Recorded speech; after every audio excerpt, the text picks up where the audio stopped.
When 12-year-old Hazel Carter refused to let the Montana orphan auction separate her family, she never imagined a silent rancher with shadowed eyes would be the one to keep them whole, or that a town's hatred would nearly destroy the only home they'd ever known.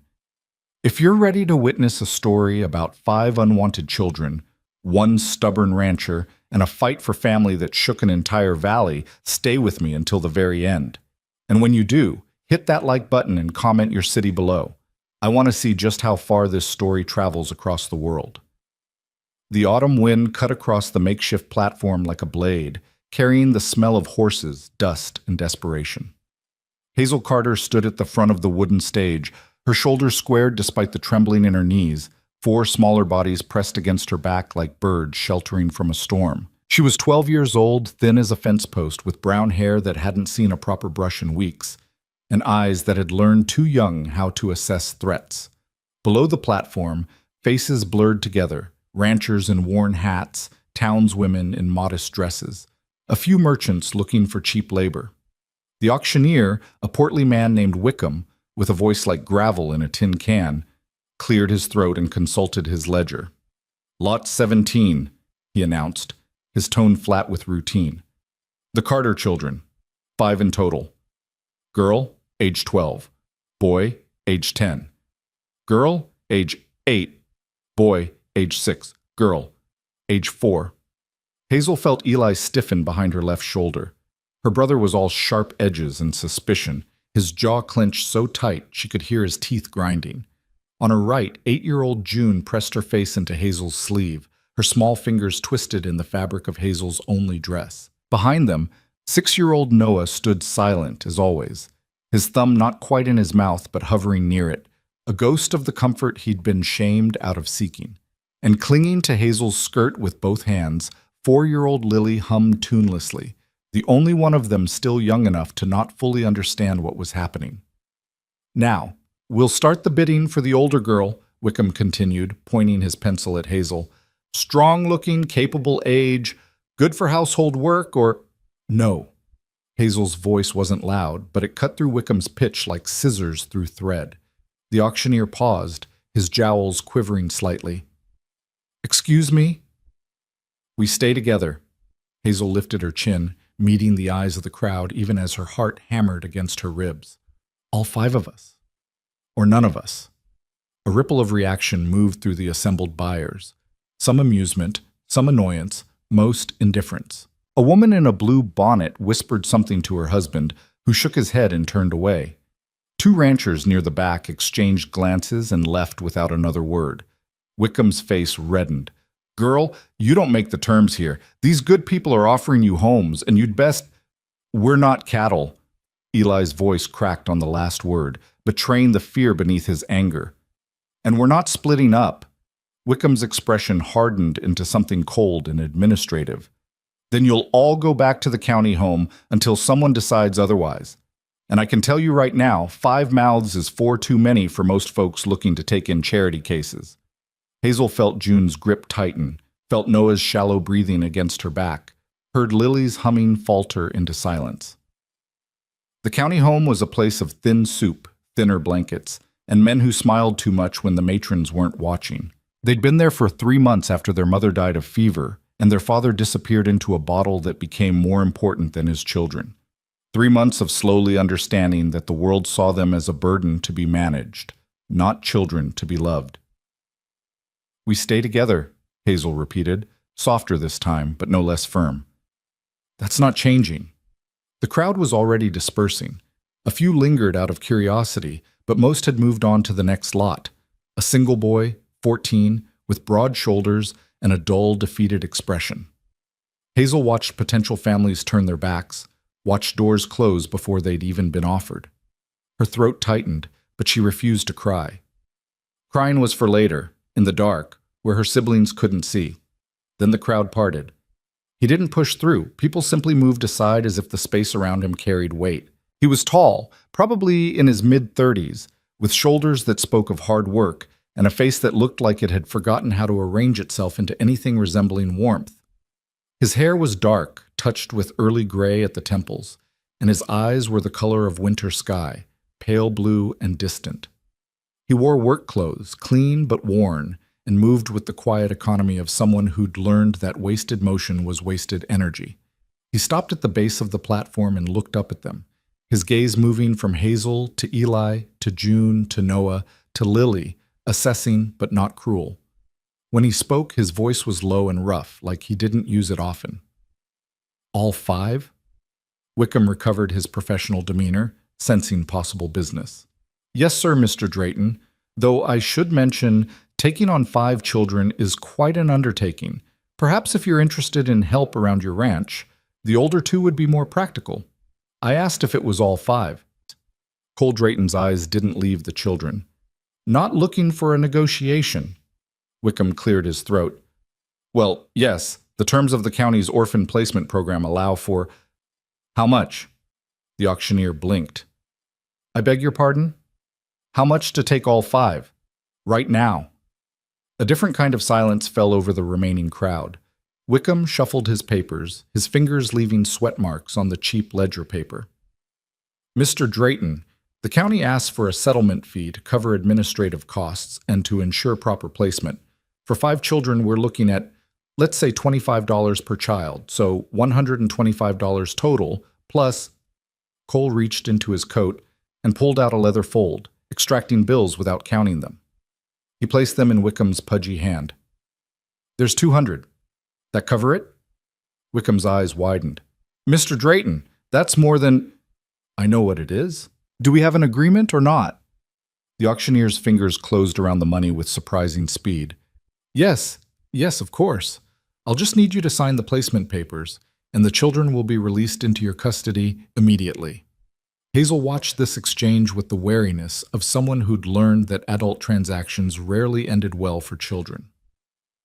She studied Cole Drayton's profile, trying to read intention in the set of his jaw, the way he stood, the fact that his hands were scarred from work but his nails were clean. When he glanced back up at the platform, she met his eyes and asked the question that mattered. Why? Cole held her gaze for a long moment. Because you asked to stay together. Figured that was worth something. It wasn't a promise. It wasn't even particularly warm. But it was honest, and Hazel had learned to value honesty over prettily wrapped lies. Come on down, Cole said, stepping back from the platform. We've got a ride ahead of us. The wagon was sturdy, built for hauling supplies rather than passengers. But Cole had laid out several blankets in the bed and instructed the children to settle in. Lily fell asleep almost immediately, curled against June's side. Noah sat perfectly still, his eyes tracking every movement Cole made with the hypervigilance of someone expecting violence. Eli positioned himself at the tailgate, arms crossed, radiating distrust. Hazel sat near the front, close enough to hear if Cole spoke, but far enough to feel like she could keep watch over her siblings. The late afternoon sun cast long shadows across the Montana landscape, turning the prairie grass to copper and gold. The ranch country spread out in rolling hills punctuated by stands of pine and cottonwood that followed the curves of distant creeks. After an hour of silence, broken only by the wagon's creaking and the steady rhythm of hoofbeats, Cole spoke without turning around. Ranch is another 2 hours north. We'll stop at the creek crossing to water the horses and stretch legs. Hazel acknowledged this with a small noise. Eli said nothing. Place is called the Broken Pine Ranch, Cole continued, his voice carrying back over his shoulder. About 800 acres. We run cattle, some horses. There's a housekeeper, May Lynn. She's particular about muddy boots and washing hands before meals. We know how to be clean, Eli snapped. Didn't say you didn't. Cole's tone didn't change, didn't rise to meet Eli's hostility. Just telling you what to expect. June stirred, lifting her head from where she'd been resting it on her knees. Is it far from town? Town's about 15 miles. Close enough to get supplies when we need them. Far enough that folks mostly mind their own business. Hazel heard what he didn't say. Far enough that 5 new children wouldn't immediately become the subject of gossip and speculation. Or maybe she was reading too much into it, assigning kindness where there was only practicality. The creek crossing was shallow this time of year, the water running clear over smooth stones. Cole pulled the wagon to a stop and climbed down, moving to unhitch the horses with practiced efficiency. Hazel helped her siblings down from the wagon bed, keeping Lily's hand in hers as the little girl stumbled on sleep-clumsy legs. "There's a flat rock over there," Cole said, gesturing downstream. "Good place to sit. Water's safe to drink if you're thirsty. Just don't wander past the bend. Current gets stronger there." Eli opened his mouth, probably to say something sharp about not needing instructions, but Hazel caught his eye and shook her head minutely. He subsided, scowling. They settled on the rock while Cole tended to the horses, giving them water and checking their hooves with patient thoroughness. Noah watched him with that same unwavering attention, his small body tense as a drawn bowstring. June picked at the hem of her dress, her fingers finding the loose threads and worrying at them. Lily discovered a smooth pebble and began an elaborate game that seemed to involve sorting smaller rocks by size. "What do you think he wants?" Eli asked quietly, his eyes still on Cole's back. "Don't know yet," Hazel admitted. "Nobody takes 5 kids out of kindness." Eli's voice was bitter with experience. "The Johnsons wanted me for field work and you for cooking and cleaning. Mr. Pemberton wanted—" He stopped, his jaw working. They all knew what Mr. Pemberton had wanted, why Hazel had grabbed the nearest heavy object, and why they'd run before the sheriff could be called. "Maybe he's different," June offered, but without much conviction. "Nobody's different." Eli picked up a stone and threw it into the creek with more force than necessary. "They all want something." Noah, who never spoke, made a small sound in the back of his throat. Hazel looked down to find her youngest brother's eyes fixed on her face, wide and pleading. She pulled him close, feeling how thin he was, how his ribs showed through his shirt. "We'll be careful," she promised him, promised all of them. Like always. We watch, we learn the rules, and we keep each other safe. "And if it's bad," Eli challenged, "then we run. Like always." Hazel said it calmly, but her stomach knotted at the thought. They were getting tired, all of them. Tired of running, tired of new places with new rules and new dangers, tired of being unwanted. Cole finished with the horses and walked over, his boots crunching on the creek stones. He didn't sit, just stood at a respectful distance, hands in his pockets. "We've got food at the house," he said. "May Lynn's probably got supper ready by now, but if you're hungry now, there's jerky in the wagon box." "We can wait," Hazel said. Cole nodded. "All right then. Few more minutes, then we'll get moving. Want to make it home before full dark." He walked back to check the wagon's wheel hubs, giving them space. Hazel watched him move, trying to categorize him. He wasn't friendly, but he wasn't cruel. He didn't smile, but he didn't leer. He kept his distance, spoke plainly, and his hands never moved in ways that made her skin crawl with warning. "Maybe he's just lonely," June suggested, following Hazel's gaze. "Maybe he wants company." "Men like that get dogs," Eli muttered. "Not kids." But there was less certainty in his voice now, just confusion and the heavy exhaustion of a 10-year-old who'd been forced to think like an adult for far too long. The broken pine ranch appeared as the last light drained from the sky. The house, an outbuilding silhouetted against a violet horizon. It was bigger than Hazel had expected. A 2-story structure with a wide porch, several barns and corrals, a bunkhouse that looked currently unused. Lamplight glowed in the windows, warm and yellow. Cole drove the wagon up to the main house and set the brake. Before he could move to help them down, the front door opened and a woman emerged onto the porch. She was small and efficient-looking, probably in her 40s, with black hair pulled back in a neat bun and sharp, intelligent eyes. She wore a simple dress with an apron, and she stood with her hands on her hips in a posture that suggested she took exactly no nonsense from anyone. "You're late?" she called out, her voice carrying a slight accent that Hazel couldn't quite place. "I told you to be back before dark." "Got delayed," Cole said, climbing down from the wagon. "Maylin, these are the Carter children, Hazel, Eli, June, Noah, and Lily." Maylin's expression shifted as she took in 5 pairs of eyes staring at her from the wagon bed, wariness meeting assessment. Then her face softened, just slightly, around the edges. "Well," she said briskly, moving down the porch steps, "let's get you all inside. You look half frozen and completely starved. Food first, talk later." Hazel helped Lily down, then June, while Eli jumped down on his own and immediately positioned himself between Noah and the adults. Maylin noticed, her eyes flicking to Cole, who gave the smallest shake of his head. Some communication passed between them, too quick for Hazel to interpret. "Come on then," Mei Lin said, gesturing toward the house. "Boots off at the door. There's a washroom just inside. I want hands and faces clean before you sit at my table. Food's hot, and there's plenty of it, so no need to rush or fight over portions." The interior of the house was clean and spare, furnished with solid, practical pieces that showed signs of use, but also care. The walls were bare of decoration except for a few landscape paintings and a large map of Montana territory.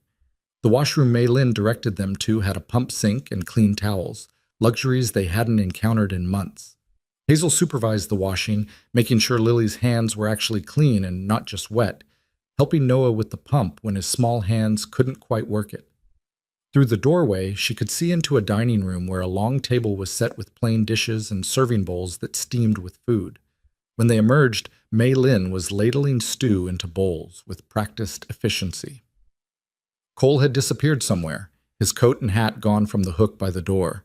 Mei Lin noticed Hazel's searching look. "He's checking the horses one more time," she said. "He'll eat later. Sit, all of you. And I meant it about the food. There's plenty, and seconds if you want them. This isn't a place where children go hungry." They sat carefully, Hazel at one end with Lily in her lap, Eli on one side of the table, June and Noah on the other.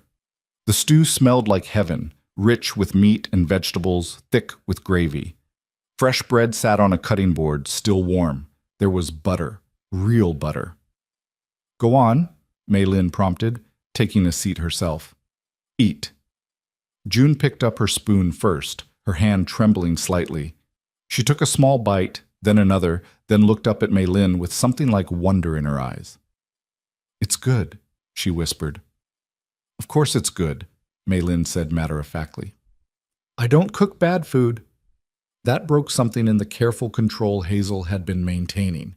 She felt her eyes burn, felt her throat close up. It was the matter-of-fact tone, the absence of pity or self-congratulation, the simple statement that this, warmth and food and plenty, was just how things were here, not some special dispensation they should be grateful for. She blinked hard, focusing on helping Lily eat, on making sure Noah took bites between his anxious surveillance of the room. Eli ate mechanically, his shoulders tight, clearly waiting for some other shoe to drop. Mei Lin watched them with sharp eyes that missed nothing, but she didn't comment on Noah's silence or Eli's hostility or the way Hazel portioned Lily's food into small, manageable bites. She just kept the bowls full and the bread coming and let the silence be comfortable rather than oppressive. Halfway through the meal, Cole returned. He washed his hands at the kitchen pump, then sat at the opposite end of the table from Hazel. Mei Lin served him without asking, and he ate with the same quiet efficiency he seemed to apply to everything else. "There's rooms upstairs," he said eventually, not looking directly at any of them. 4 bedrooms. Mei Lin's is down here off the kitchen. Figured the girls could share one room, boys another, for now. Unless you'd rather arrange it different." Hazel glanced at her siblings. June was nodding off over her stew, exhausted beyond words. Lily had already fallen asleep against Hazel's shoulder. Noah's eyes were still wide and alert, but heavy. Only Eli looked like he might last another hour. "That's fine," Hazel said. "For now." The "for now" hung in the air, an unspoken acknowledgement that nothing was permanent, that they were still assessing, still ready to run. Cole nodded as if she'd said something completely reasonable. "Mei Lin will show you up. There's clean night clothes in the dresser, probably big on the little ones, but they'll do until we can get to town for proper sizing. Outhouse is out back, but there's chamber pots in the rooms for nighttime. Breakfast is at 6:30. You don't have to come down if you're not ready, but the food won't keep warm past 7. It was the most Hazel had heard him say at once. She nodded, trying to process this strange place with its clean towels and full bowls and a man who paid $200 for 5 unwanted children and then talked about breakfast times. Mei Lin led them upstairs after the meal, carrying Lily when Hazel's arms finally gave out. The girls' room was simple but clean, a large bed that could easily fit 3, a smaller trundle bed beneath it, a dresser, a washstand. The window looked out over the dark expanse of ranch land, and in the distance Hazel could see the faint glow of what might be the bunkhouse. "Boys are across the hall," Mei Lin said, setting Lily gently on the bed. "Bathroom's at the end, There's a tub, and you'll take baths tomorrow after you've rested. For tonight, just sleep." She moved to the dresser and pulled out nightgowns, simple cotton things that would swallow June and Lily, but would serve. Then she paused, her hand on the doorframe, and looked back at Hazel with something in her eyes that wasn't quite sympathy, but was definitely understanding. "The door locks from the inside," she said quietly, "if that makes you feel safer. And I'm a light sleeper. My room is directly below this one. You understand?" Hazel understood. She was being told, without it being spelled out, that there were boundaries here, protections, and that Mei Lin was an ally in maintaining them. "Thank you," Hazel whispered. Mei Lin nodded once, sharp and definitive, then left, pulling the door closed behind her. Hazel got her sisters into nightgowns, tucked them into the bed, and then checked on the boys across the hall. Eli was already in bed, still wearing his day clothes, lying on top of the covers with his arms crossed and his eyes open. Noah sat on the edge of the other bed, clutching a nightshirt but not putting it on. "I'll stay here tonight," Hazel said softly. "Door open? If you need me." Eli's eyes flicked to her, some of the rigid tension leaving his shoulders. Noah nodded, just barely, and finally pulled the nightshirt over his head. Hazel returned to the girls' room but left both doors open, then curled up on the trundle bed in her dress, too exhausted to change. Through the open doors and the quiet house, she could hear small sounds. The creak of floorboards as Mei Lin moved in her room below. The distant sound of the barn door closing as Cole finished his evening rounds. The whisper of wind against the window panes. Her siblings' breathing gradually slowed and deepened into sleep. But Hazel lay awake, staring at the ceiling, trying to understand what had happened today. They'd been bought before, taken in before, promised safety before. And every time, it had turned rotten. Every time the adults had wanted something, labor or obedience or worse things that Hazel had learned to recognize in the way men looked at girls who had no one to protect them. But Cole Drayton hadn't looked at her like that. He'd barely looked at her at all, had treated her like a person conducting a business transaction, not a possession acquired for purposes left unspoken. And Mei Lin had the eyes of someone who'd seen hard things and survived them, who recognized wounded creatures and knew how to leave them space to heal. Maybe, Hazel thought, as her eyes finally began to drift closed, maybe this time would be different. But she slept in her dress anyway, with her shoes within reach, and her mental map of the house already forming, already planning escape routes. Just in case. The first week passed in a strange rhythm of watchfulness and routine. Cole left instructions with Mei Lin each morning, then disappeared into the ranch work, repairing fences, checking cattle, working in the barn. He was a presence felt more than seen, appearing at mealtimes and then vanishing again, never crowding, never demanding. Mei Lin ran the house with crisp efficiency, establishing rules that were clear and consistent, meals at set times, chores appropriate to age and ability, lessons in the afternoon using battered textbooks she produced from somewhere. She was firm but not harsh, expected effort but not perfection, and seemed to have an uncanny ability to know when to push and when to give space. June adapted quickest, her natural gentleness finding echo in the house's quiet rhythms.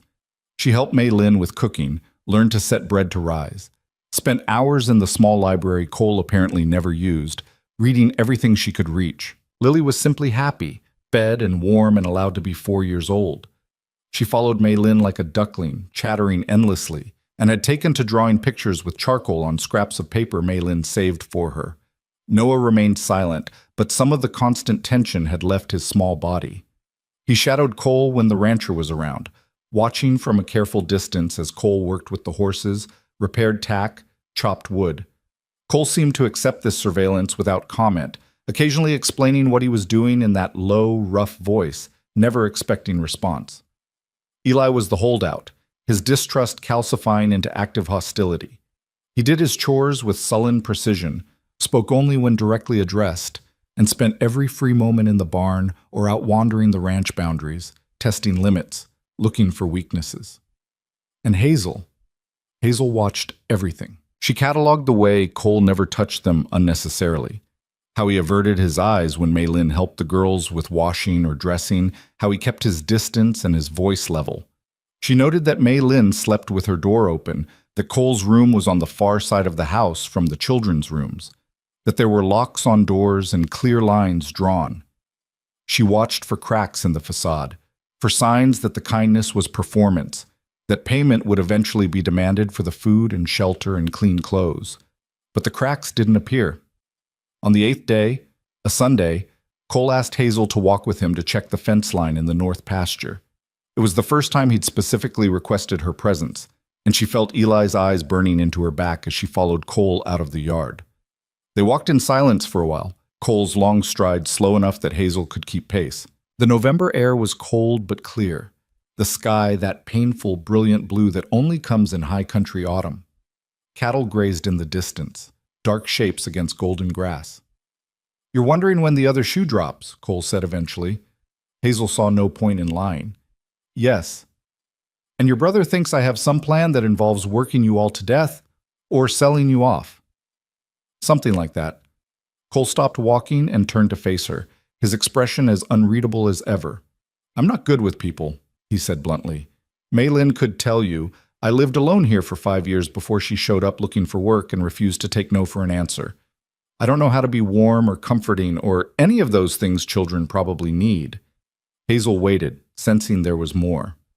"But I know what it's like to not have a place," Cole continued. "I know what it's like to be passed around, used up, told you're worth less than the dirt you sleep on. And I know that when someone finally gives you a chance to be more than that, you remember it. You remember who extended the hand." He looked out over the ranch, his jaw working slightly. "I don't have use for 5 children. I don't need the labor. I can hire hands if I need them. I don't need the company. I'm comfortable alone. What I saw on that platform was 5 people refusing to break. And that's rare enough to be worth preserving." Hazel felt something shift in her chest, some locked-tight place beginning to ease. "That's it? That's the reason?" "That's it." Cole met her eyes again.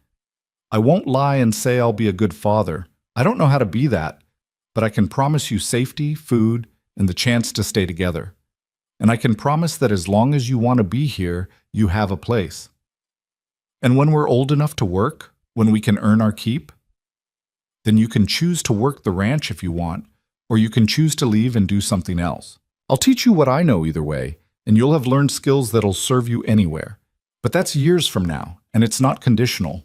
He paused. "Nothing here is conditional, Hazel. You're not paying off a debt. You're just here." Hazel looked at this strange, closed-off man who bought 5 children on a whim and then gave them space to heal, who promised safety without demanding gratitude, who seemed to understand that trust couldn't be bought, only earned through steady proof over time. "Eli won't believe you," she said. "I know, that's all right. He'll believe me when he's ready, or he won't. The offer doesn't change either way. Noah doesn't talk." "I noticed. That's all right too. He will when he wants to, or he won't." June has nightmares. Maylin knows. She hears them too. That's why she keeps her door open. Hazel's throat tightened. "I don't know how to not be in charge of them." Cole's expression shifted just slightly into something that might have been sympathy. "Learn," he said simply. "You've got time now. Use it." They walked back to the house in silence, but it was a different quality of silence, less wary, more contemplative. When they reached the yard, Eli was waiting on the porch, his arms crossed, his expression thunderous. "I'm fine," Hazel told him before he could speak. "We just talked." "About what?" "About staying." Eli's eyes narrowed. "We're not staying." "Maybe we are," Hazel said softly. "Maybe it's time to stop running. And maybe he's just better at lying than the others were." Cole had continued past them toward the barn, giving them privacy for this argument. But he paused at Eli's words, turning back. "You're right," he said to Eli, his voice carrying across the yard. "Maybe I am. You've got no reason to trust me, and I'm not asking you to. But I'm also not asking you to leave. Stay suspicious, keep your guard up. Protect your siblings. Do whatever you need to do to feel safe. Just do it here, where at least you're warm and fed while you're doing it." Then he disappeared into the barn, leaving Eli staring after him with an expression somewhere between fury and confusion. "I hate him," Eli muttered, but there was less conviction in it than before. "I know. Hazel said. Come on, Maylin's teaching June to make pie crust. We should learn too. Inside, the house smelled like cinnamon and apples. Noah sat at the kitchen table, carefully peeling apples with a paring knife too big for his hands, his small face scrunched in concentration. Maylin guided his hands patiently, showing him how to work with the blade's curve. Lily sat on the floor, arranging apple peels into elaborate spirals. June looked up when Hazel and Eli entered, flour dusting her nose, and smiled, actually smiled, bright and genuine. Look, Hazel, I made a circle. Hazel looked at the lumpy, decidedly non-circular pie crust and felt her eyes burn. It's perfect, she said, meaning it. This was the danger of hope, she realized. Not that it would be crushed. They'd survived crushed hope before. The danger was that it would take root despite every effort to resist it, would grow in the spaces between watchfulness and fear, would bloom into something that looked terribly, frighteningly like belonging. But as Maylin handed her a rolling pin and June scooted over to make room at the table and Noah's small hand briefly touched her arm, Hazel thought maybe, just maybe, dangerous hope was better than safe emptiness. At least dangerous hope tasted like apple pie on a Sunday afternoon, in a kitchen that smelled like home. The first snow came 3 weeks after their arrival, soft and silent in the pre-dawn hours. Hazel woke to an unfamiliar brightness filtering through the curtains and the hushed quality that only fresh snowfall brings. Beside her, June and Lily still slept, their breathing deep and even, June's arm thrown protectively across her little sister. Hazel slipped from the trundle bed and padded to the window, pressing her palm against the cold glass. The ranch had transformed overnight into something out of a storybook, every fence post topped with white, the barn roof thick with it, the distant pines frosted like cake decorations. In the gray light before sunrise, she could see Cole already moving through the yard toward the barn, his breath visible in clouds, his shoulders dusted with snow. Is it Christmas? Lily's sleepy voice came from the bed. Not yet, baby. Just snow. I've never seen snow before. June sat up, rubbing her eyes, then scrambled to the window. Oh, it's beautiful. They dressed quickly in the warm clothes Maylin had procured on a town trip. Wool stockings, flannel dresses, thick sweaters that actually fit. When they came downstairs, they found Eli and Noah already in the kitchen, both boys pressed against the window like June had been, their faces reflected in the glass. Maylin stood at the stove, flipping hotcakes with practiced efficiency. First snow's always special, she said without turning around. But don't let it fool you. It's also work. Cole will need help clearing paths to the barn and chicken coop. And someone's got to make sure the livestock have access to water that hasn't frozen over. Can we help? June asked, her eagerness transparent. After breakfast and proper bundling, I won't have anyone catching their death because they ran out in the snow half-dressed. Maylin slid hot cakes onto plates, added butter and syrup. Eat. Cole's already been out an hour, and he'll need coffee when he comes back in. They ate quickly, the excitement of snow making even Noah's movements less cautious, more childlike. When Cole stamped into the mudroom 20 minutes later, shaking snow from his hat, Eli was the one who spoke first. Maylin said you need help with the paths. Cole paused in the act of hanging his coat, surprise flickering across his usually impassive features. That right? I can shovel. Eli's chin lifted defensively, as if expecting rejection. I've done it before. I don't doubt it. Cole poured himself coffee, warming his hands on the cup. Path to the barn's clear, but the chicken coop and the woodshed still need work. You know how to pace yourself? Snow shoveling isn't a race. I know. Then grab the spare shovel from the barn and put on the heavier coat, the one on the third peg. Yours isn't thick enough for this kind of work.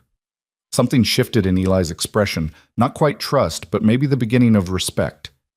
He nodded and headed for the mudroom, and Noah, after a moment's hesitation, followed him. Not you, Cole said, his voice gentle. You're too small for the shovel, and the cold's not kind to little ones, but I could use someone to help carry feed to the horses. If you're willing. Noah's eyes went wide. He glanced at Hazel, seeking permission, and she nodded. He moved to Cole's side with tentative steps, and Cole handed him a small bucket, showing him how to hold it so the weight distributed evenly. We'll take it slow, Cole told him. And if your hands get cold, you tell me. Frostbite's nothing to mess with. Hazel watched them go, Noah's small figure bundled in layers, walking beside Cole's tall frame with something that almost looked like eagerness. June tugged at her sleeve. "Can we make something with the snow?" Maylin turned from the stove, her expression thoughtful. "The bread's rising, and I don't need help with lunch for another hour. I suppose a snow fort wouldn't hurt, long as you stay where I can see you from the window." The girls bundled into their outerwear and spilled into the front yard, where the snow lay pristine and unmarked. Lily immediately flopped backward, trying to make snow angels, while June packed snowballs with scientific precision. Hazel stood for a moment, just breathing in the sharp, clean air, feeling the weight of constant vigilance ease just slightly. "Build the fort here," she instructed, marking out a space near the porch. "We can use it as a base." They worked for an hour, their mittened hands clumsy but determined, piling snow into walls and patting them firm. Hazel found herself laughing, actually laughing, when Lily tried to roll a snowball bigger than herself and ended up rolling downhill with it. June's careful engineering resulted in walls that were uneven but solid, with strategic gaps for throwing snowballs through. From the barn, Hazel could hear Eli's voice, sharp with instruction, telling Noah something about proper lifting technique. The sound carried across the snow-muffled yard, and she realized it was the most animated she'd heard her brother sound since their mother died. When Cole and Noah emerged from the barn, the little boy's cheeks were pink with cold, and something else, maybe happiness. He carried his empty bucket with pride, and when Lily ran to show him the snow fort, he actually smiled. "Impressive engineering," Cole said, examining their work with the same seriousness he'd apply to fence repairs. "Good sight lines, solid construction. You planning to defend against invaders?" "We're defending against Eli," June explained. "He'll want to attack it." Smart tactical thinking. Cole's mouth twitched in what might have been amusement. "You'll want to stockpile ammunition and maybe build a back exit in case you need to retreat." He showed them how to pack snow into denser projectiles, how to create a small cache hidden behind the wall. And when Eli finally emerged from clearing the chicken coop path, red-faced and sweating despite the cold, Cole gave the girls exactly enough warning to prepare their defense. The snowball fight that followed was chaotic and lopsided and absolutely joyful. Eli's aim was deadly, but June's strategic stockpiling paid off, and Lily's wild throws somehow managed to hit their target through sheer unpredictability. Noah didn't throw any snowballs, but he packed them for his sisters with focused intensity, and once, when Eli got too close to their fort, Noah grabbed a handful of loose snow and flung it directly in his brother's face. The shocked silence that followed lasted exactly 3 seconds before Eli started laughing, real laughter, the kind that bent him double and made him gasp for air. And then they were all laughing, even Noah, his small shoulders shaking with giggles that had no sound but were laughter nonetheless. Maylin called them in for lunch when their mittens were soaked through and their faces burned with cold. Cole retreated to the barn, claiming work to finish, but Hazel had seen his expression as he watched them play. Something lonely and wistful, like a man looking at something he'd never had and didn't quite know how to reach for. That night, after supper and evening chores, after the children were bathed and changed into night clothes, Hazel found Cole in the barn, mending tack by lamplight. She stood in the doorway, unsure whether to interrupt. "Something you need?" he asked without looking up. "I wanted to say thank you for today. Kids needed to play. Nothing to thank me for." Hazel stepped into the barn, the smell of leather and hay and horses familiar and comforting. "You could have just hired us out to work. That's what most people do with orphans." Cole's hands stilled on the leather strap he'd been working. "You're not orphans. You're children. There's a difference." "Not to most people." "I'm not most people." He set down his tools and finally looked at her. "Your brother worked hard today, but he also smiled. When's the last time you saw that?" Hazel had to think about it. "Before our mother got sick. Maybe a year and a half ago." "Then today was worth it for that alone." Cole picked up the tack again, his scarred hands moving with practiced precision. "You're all wound so tight you're about to snap, Hazel. All of you. You need time to remember what it's like to just be young. That's not charity. That's just sense. And when we remember, when we get comfortable, what happens when you decide 5 kids is too much after all?" The question had been building in her for weeks, sharp and afraid. Cole's jaw tightened, but he didn't look away. I won't lie to you and promise forever.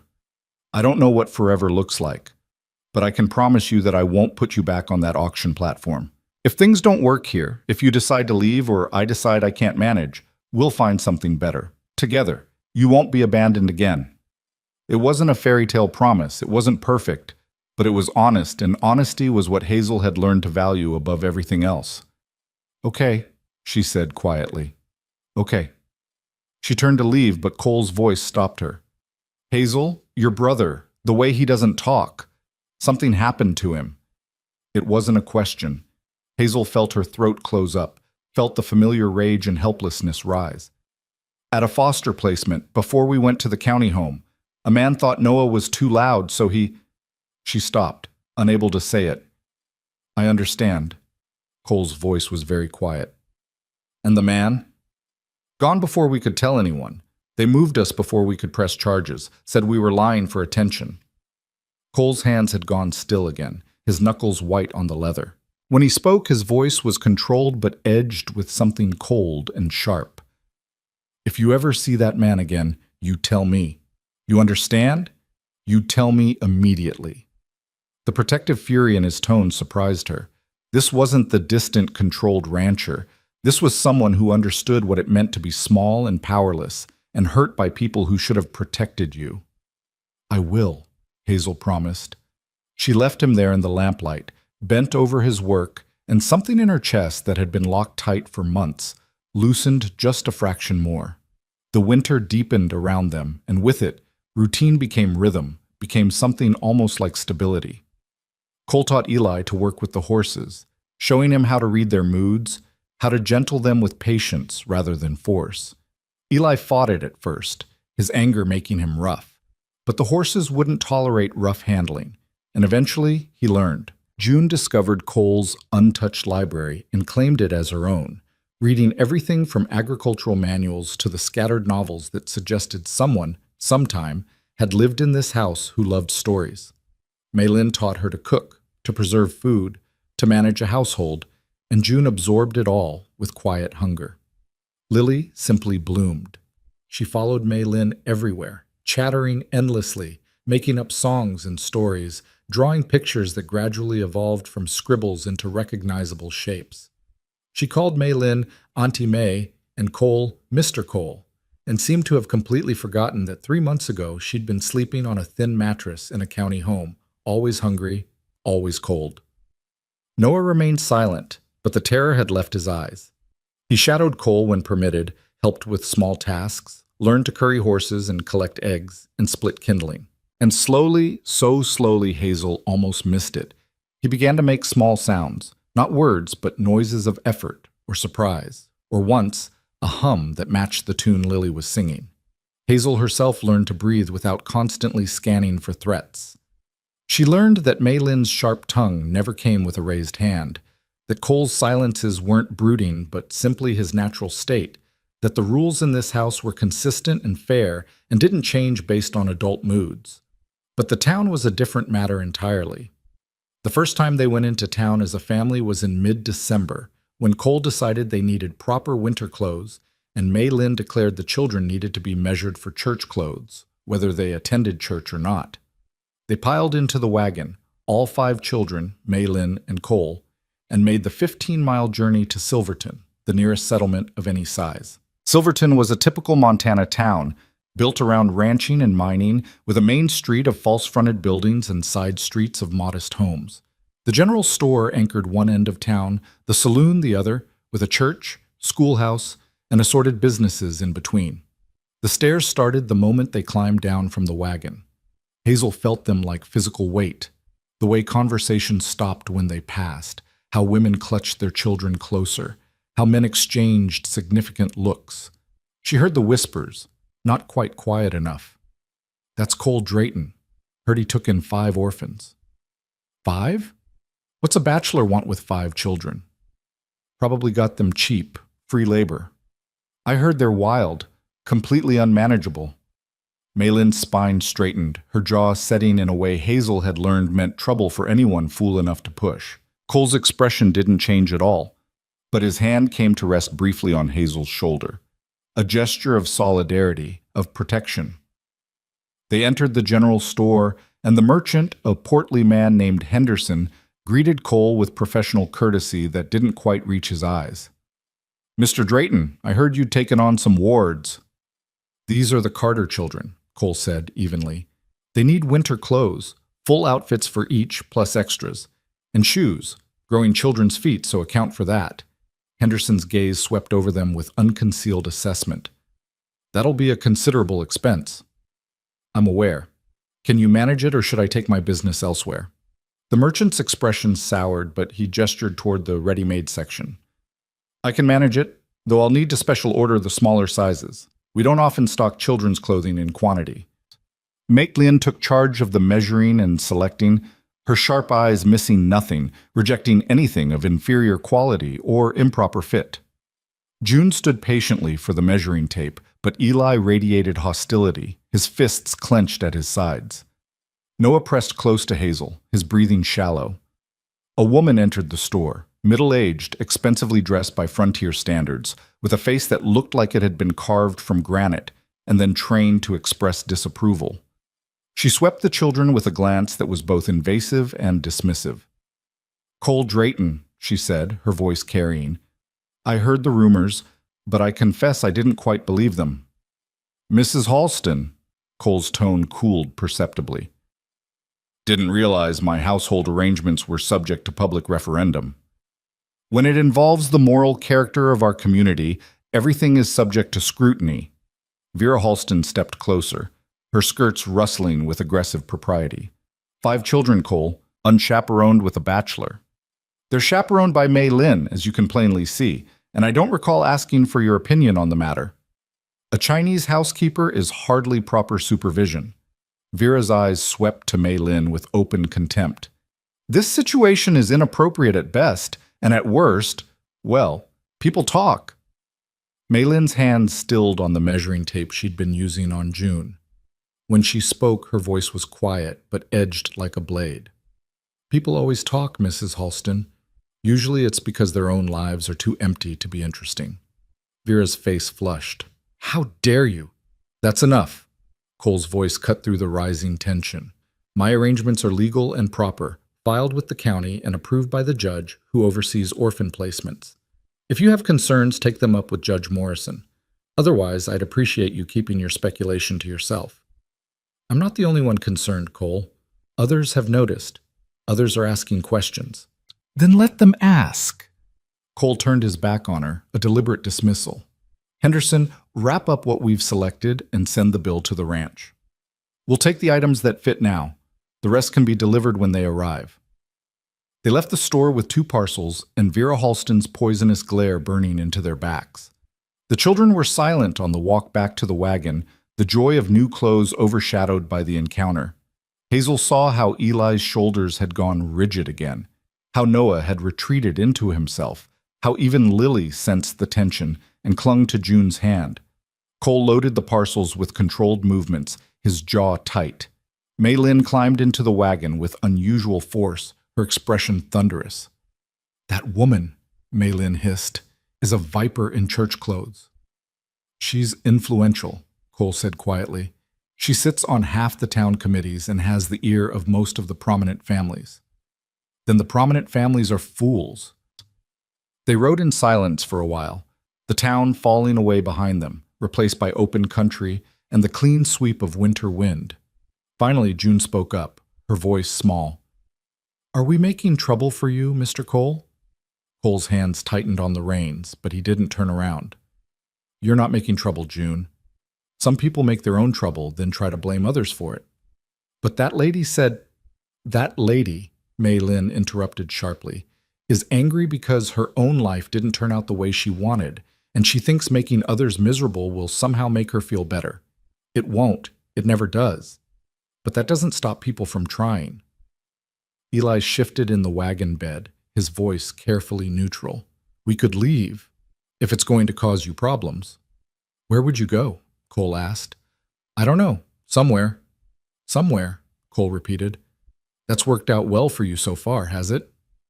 The bitterness in Eli's laugh was painful to hear. Better than being the reason someone gets run out of their own town. Cole pulled the wagon to a stop, right there in the middle of the road, and turned to face the children. His expression was still controlled, but there was something fierce beneath it, something Hazel had only glimpsed before. You listen to me, all of you. I've lived in Silverton territory for 8 years. I built that ranch from nothing, with my own hands and my own money. I pay my bills, I don't cause trouble, and I sure as hell don't owe Vera Halston or anyone else an explanation for how I choose to live. If she wants to make noise, let her. She's got more wind than sense, and eventually people will see that. But what if they don't? June whispered. Then they don't. I stopped living my life according to what small-minded people think a long time ago. He paused, his pale eyes moving from face to face. You didn't ask to be orphaned. You didn't ask for the world to treat you like you're disposable. And I'll be damned if I'm going to let a bunch of gossips with nothing better to do convince you that you're the problem. You're not. You never were. Hazel felt something crack open in her chest, something that had been armored over with years of hearing exactly the opposite, that they were too much, too many, too expensive, too broken, that their very existence was an imposition on the world's patience. Why? She asked, the question torn from somewhere deep. Why does it matter to you what happens to us? Cole looked at her for a long moment, and for the first time since she'd known him, something raw showed in his expression. Because I was you, he said quietly. 30 years ago, I was exactly you, standing on a platform, being assessed like livestock, watching families walk away because I wasn't worth the trouble. The man who finally took me in, he was hard, and he wasn't kind, but he gave me a chance to be something other than disposable. I'm not him. I'm trying to do better than he did. But I understand what it means to be looked at like you're less than human, and I won't abide it. Not for you, not from anyone. The silence that followed was profound. Even the wind seemed to quiet, as if the whole Montana landscape was holding its breath. Oh, Lily said softly. You were lonely too. Cole's expression shifted, something almost like pain crossing his features. Yeah, little one, I was lonely too. Noah, who had been sitting tucked against Hazel's side, slowly extracted himself and made his way to the front of the wagon. He climbed over the seat with awkward determination and sat down next to Cole, pressed against the rancher's side, his small hand coming to rest on Cole's arm. Cole looked down at the silent child, and his throat worked visibly. His free hand came up to rest gently on Noah's head, just for a moment, and Hazel saw his eyes close briefly against some emotion he wouldn't name. All right then, Cole said roughly, clearing his throat. We've got a ranch to run and work to do. Enough standing around in the cold having feelings. But the words were softer than usual, and when he set the wagon moving again, he let Noah stay in the front seat, the little boy's presence clearly both a comfort and a weight. The incident in town marked a shift. The children, who had been slowly beginning to believe in their place at the Broken Pine, now understood that the world outside might not agree, and Cole, who had maintained careful distance, had shown them something vulnerable and true. School became the next battleground. Mei Lin had been teaching them at home, but Montana law required children to attend school if one was within reasonable distance. Silverton had a schoolhouse, and in January, Mei Lin insisted it was time. They need to be around other children, she told Cole over breakfast while the kids were upstairs getting ready. They need to learn how to exist in the world, not just on this ranch. The world hasn't been kind to them. All the more reason they need to learn how to navigate it. Mei Lin's expression was firm. You can't protect them forever, Cole, and isolation will hurt them worse than a few schoolyard scuffles. Cole didn't argue, but his expression suggested he wanted to. The Silverton schoolhouse was a one-room structure that served children from ages 6 to 14. The teacher, Miss Sarah Brennan, was young, probably not more than 22, with kind eyes and a Boston accent that marked her as an outsider herself. She greeted the Carter children with careful warmth when Cole brought them on that first Monday, assessing their reading levels and arithmetic skills with quick efficiency. Hazel can work with the advanced readers, she said, making notes. June as well. She's reading above her age level. Eli will join the middle group for most subjects. Noah? She paused, looking at the silent boy. Noah will work at his own pace. I understand he's had some difficulties. He doesn't speak, Cole said bluntly. But he understands everything. He can read and write adequately for his age. He just won't talk. Miss Brennan nodded thoughtfully. That's all right. Some of my best students are the quiet ones. He can write out his answers if needed. The first week was tentative. The other children watched the Carters with open curiosity, mixed with the wariness children absorb from their parents' prejudices. But Miss Brennan ran a firm classroom, and open cruelty wasn't tolerated. It was the second week when things turned ugly. A boy named Thomas Halston, Vera's grandson, all elbows and entitlement, cornered June during the lunch break. Hazel was helping Miss Brennan organize books inside and didn't see it happen until it was too late. My grandmother says you're charity cases, Thomas announced, his voice carrying across the schoolyard. Says your new daddy probably wants you for something bad. Says no man takes in 5 kids unless he's got twisted reasons. June's face went white.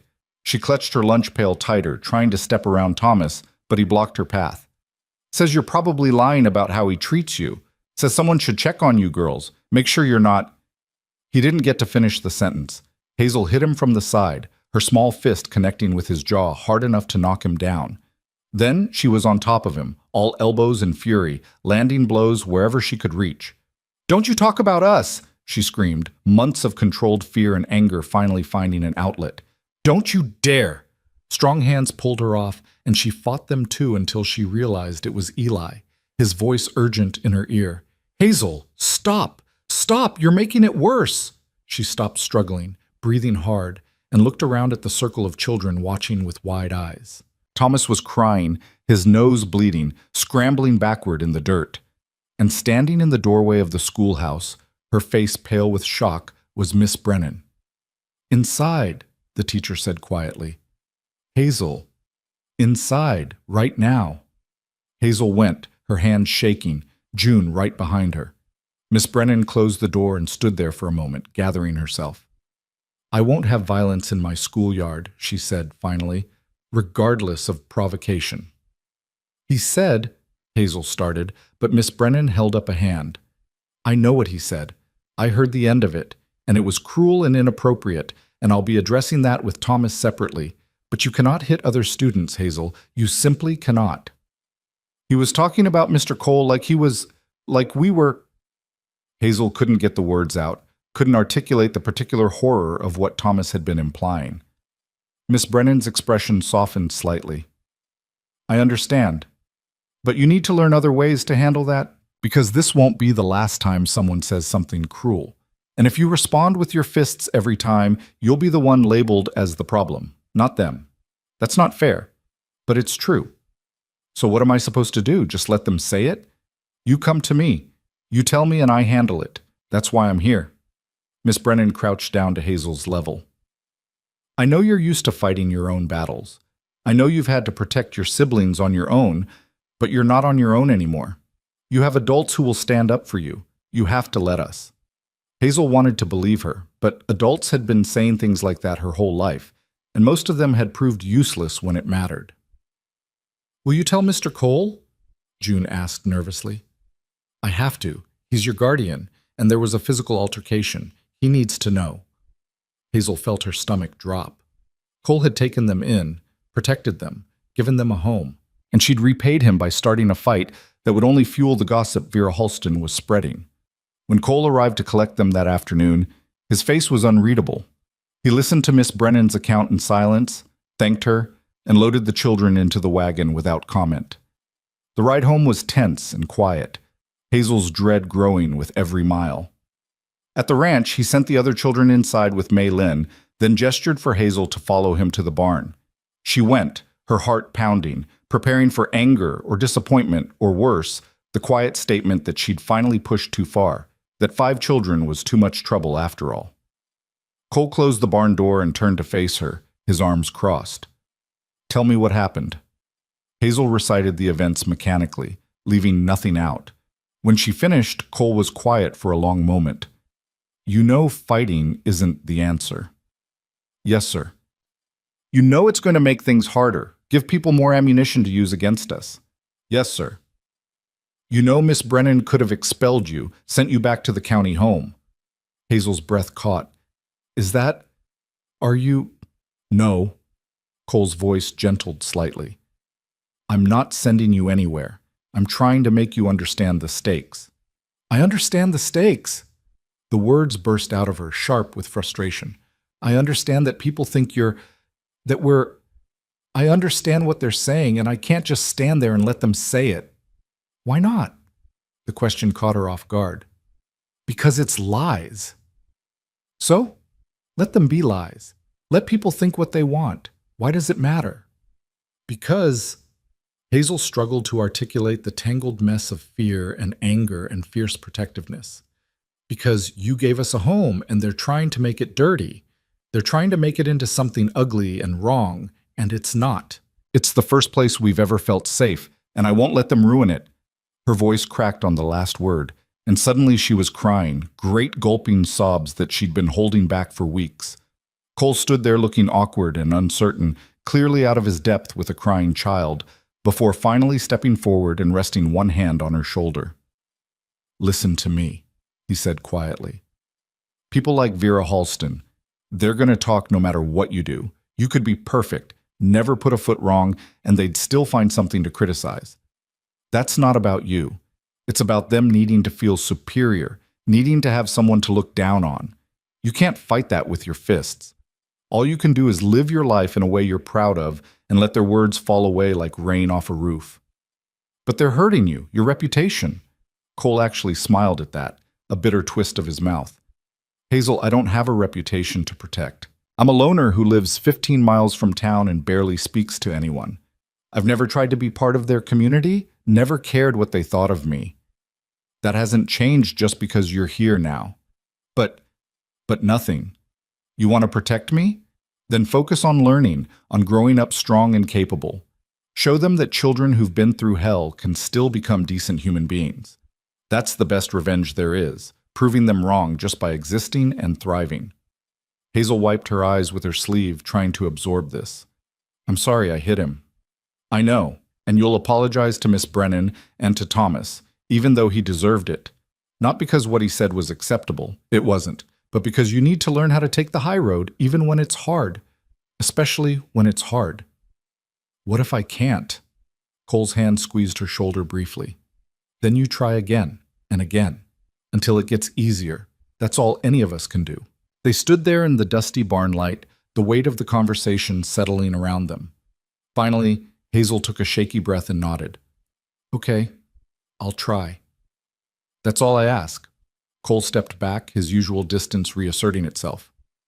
Now go inside and help Mei Lin with supper, and later you'll write out that apology. We'll deliver it to the school tomorrow. Hazel headed for the door, then paused. Mr. Cole, thank you for not being angry. I am angry, Cole said, just not at you. The look in his eyes when he said it made Hazel think that Thomas Halston had better hope Cole never ran into him alone in town. The thought should probably have worried her. Instead, it made her feel protected in a way she never had before. The apology was delivered the next morning, written in Hazel's careful script on paper Mei Lin had provided. Miss Brennan accepted it with a nod and a warning that any future violence would result in suspension, no matter the provocation. Thomas Halston sat in the back row with a bruised jaw and wouldn't meet Hazel's eyes, which she counted as a small victory, even though she knew it shouldn't. The weeks that followed were a careful dance of tension and tentative normalcy.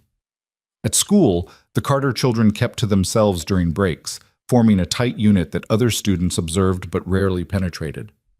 At home, they fell into rhythms that felt increasingly permanent: morning chores before school, evening chores after, supper together at the long table, and the slow unwinding of the day in lamplight while Mei Lin mended clothes and Cole reviewed account books. February brought a cold snap that froze the creek solid and turned the ranch into a landscape of crystalline white and dark pine.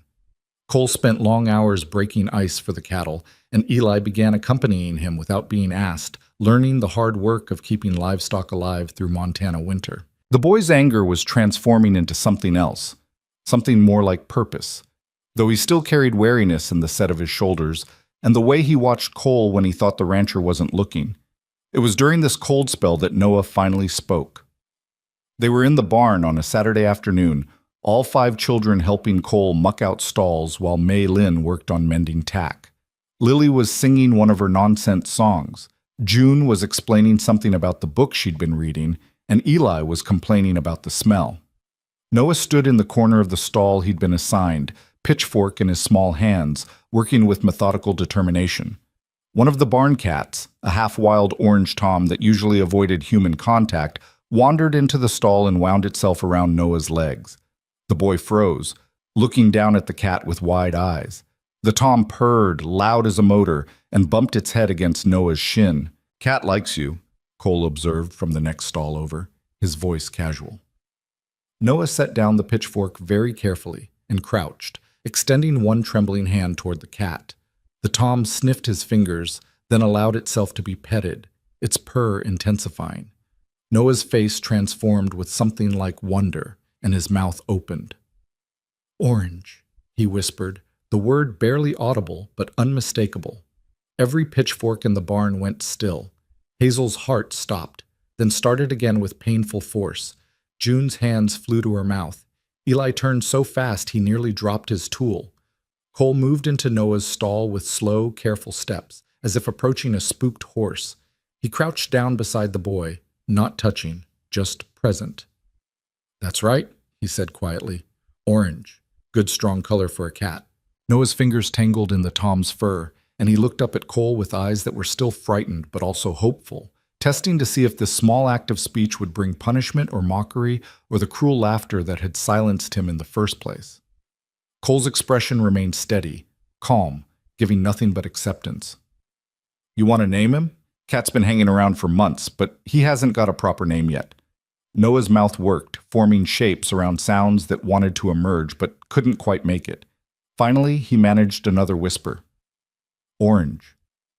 "Orange it is then. Simple and honest. I like it." Cole stood, offering his hand to help Noah up. The boy took it, still clutching the cat against his chest with his other arm, and the tom permitted this indignity with remarkable patience. Mei Lin appeared in the stall doorway, her eyes bright with tears she was too dignified to let fall. "Well now," she said, her voice only slightly unsteady. "Seems that cat's made himself a friend. Better bring him inside and make sure he's got food and water. Can't have Noah's cat going hungry." The casual way she said Noah's cat, as if it were already an established fact rather than a momentous occasion, was exactly the right tone. Noah nodded, still not quite believing he was allowed to keep speaking, keep wanting, keep claiming things as his own. That night at supper, Noah didn't say anything more, but Orange sat at his feet under the table, and whenever someone addressed Noah directly, he would nod or shake his head instead of just staring with frightened eyes. It was progress measured in inches, but after months of total silence, inches felt like miles. Hazel caught Cole's eye across the table and saw something in his expression that she was beginning to recognize. A fierce protectiveness wrapped in layers of careful control, the look of someone who understood what it cost to reclaim your voice after someone had tried to take it from you. The next blow came from a direction they hadn't anticipated. In early March, as the worst of winter began to break and the first hints of spring appeared in sheltered valleys, a man arrived at the ranch driving a county wagon. He was thin and officious, with wire-rimmed spectacles and the pinched expression of someone who took his authority very seriously. Cole met him in the yard, and Hazel watched from the barn where she'd been helping Eli repair a broken fence rail. Something about the man's posture, the way he carried a leather folder like a weapon, made her stomach clench with old familiar dread. "Mr. Drayton?" the man called out, climbing down from the wagon with fussy precision. "I'm Bernard Whitmore, County Social Inspector. I'm here to conduct a welfare inspection regarding the minor children in your custody." Cole's expression didn't change, but Hazel saw his hands curl into fists before he deliberately relaxed them. "I wasn't aware an inspection had been scheduled." "The county doesn't require advance notice for welfare checks, Mr. Drayton. Surely you were informed of this when you took custody of the children." Whitmore extracted papers from his folder, consulting them with exaggerated care. "I'll need to see the children's living quarters, inspect their general health and well-being, and conduct brief private interviews with each child." "Private interviews?" Cole's voice had gone flat and dangerous. "About what exactly?"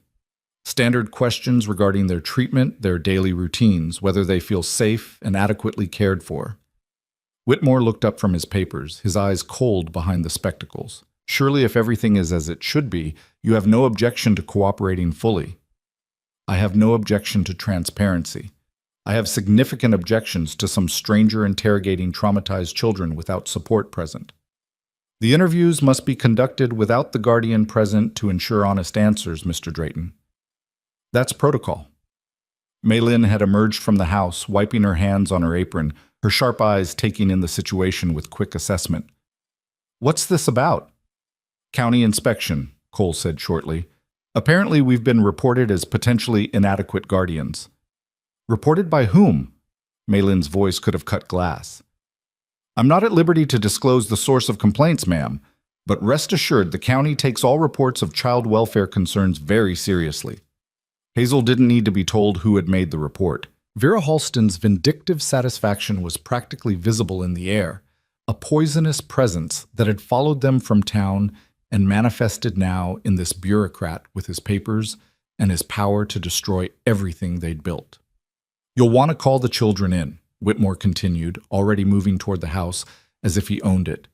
And I'll need to see their sleeping arrangements, bathing facilities, food stores, and educational materials. The inspection took 2 hours that felt like 2 years.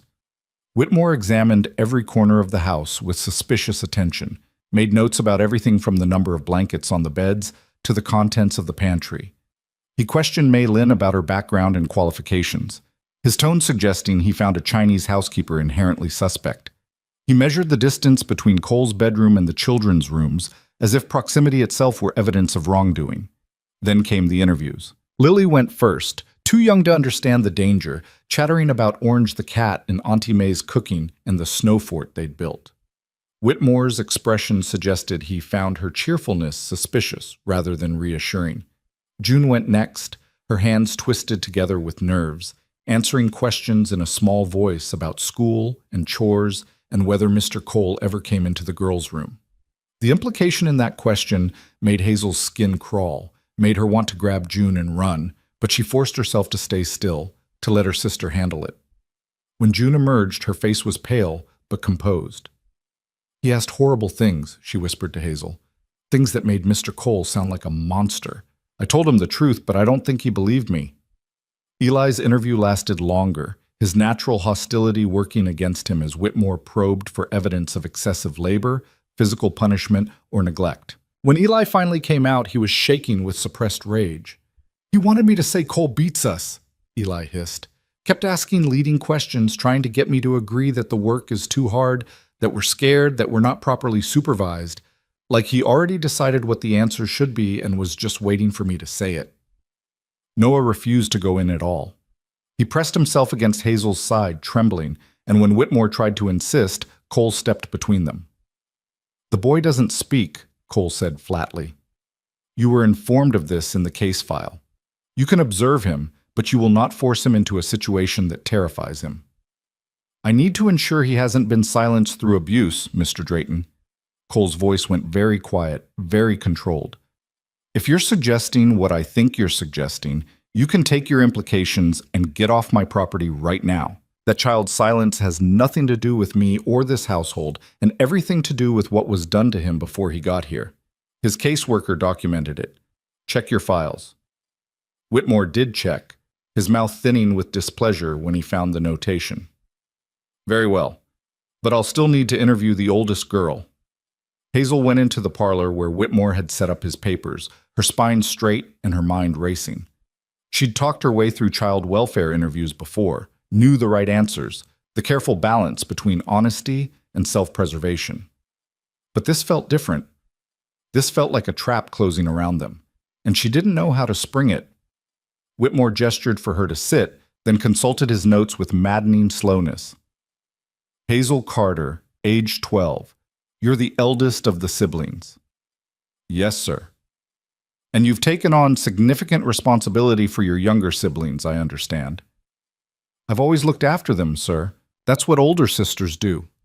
Even when there are capable adults present? Whitmore's pen hovered over his paper. Or has Mr. Drayton been absent in his duties?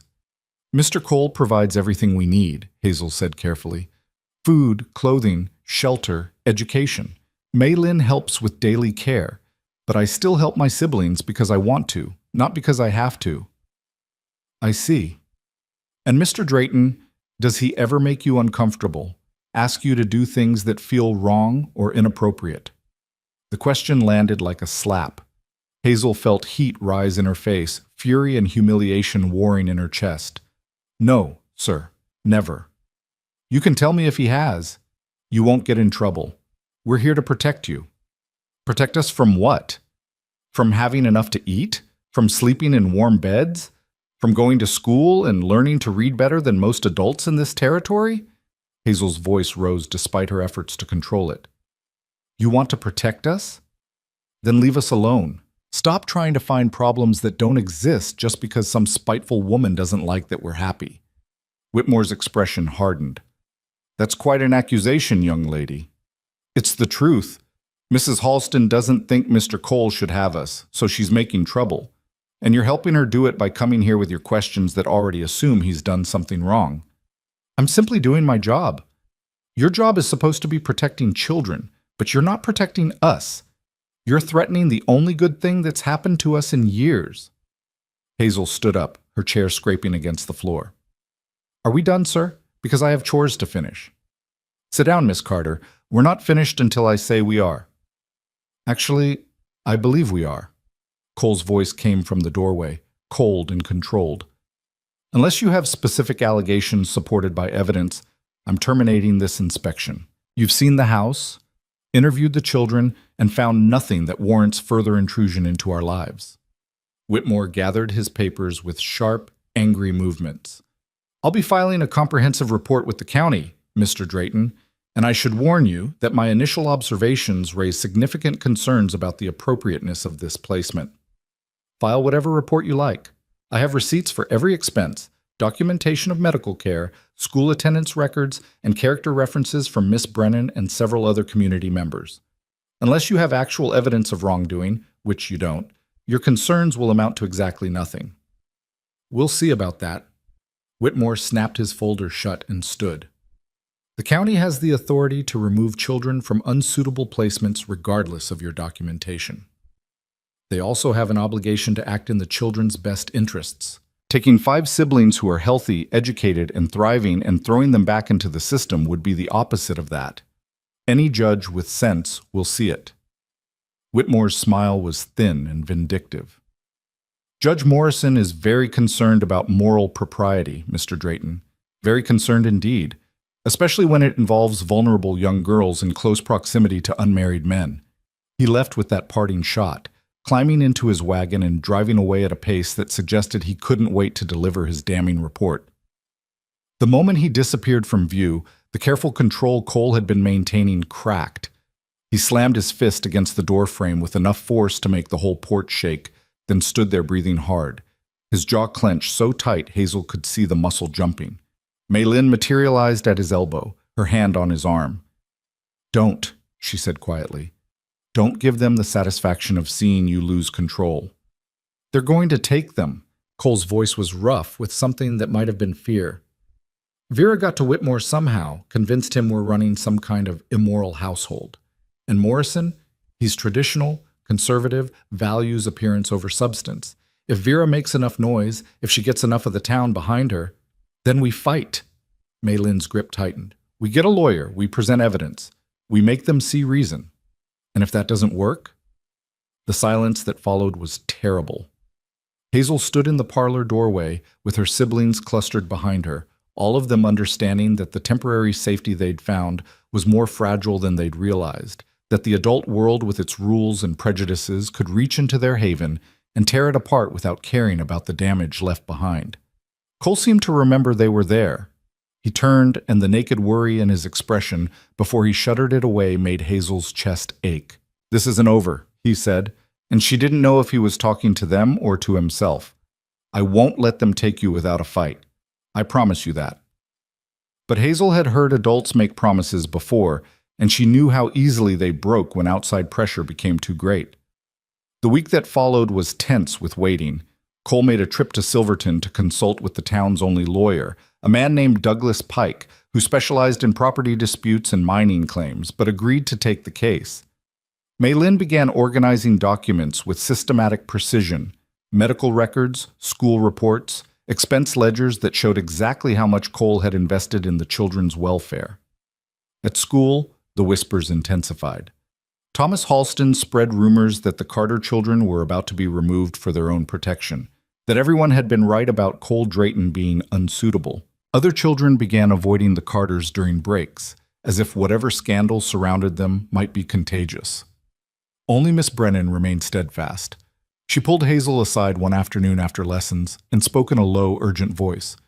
"I want you to know that I've written a letter to Judge Morrison," she said, "documenting your progress, your behavior, the clear improvement in all of you since you've been at the ranch. I don't know if it will help, but I want you to know that you have people fighting for you." "Thank you," Hazel managed, her throat tight. "And Hazel, whatever happens, don't lose hope.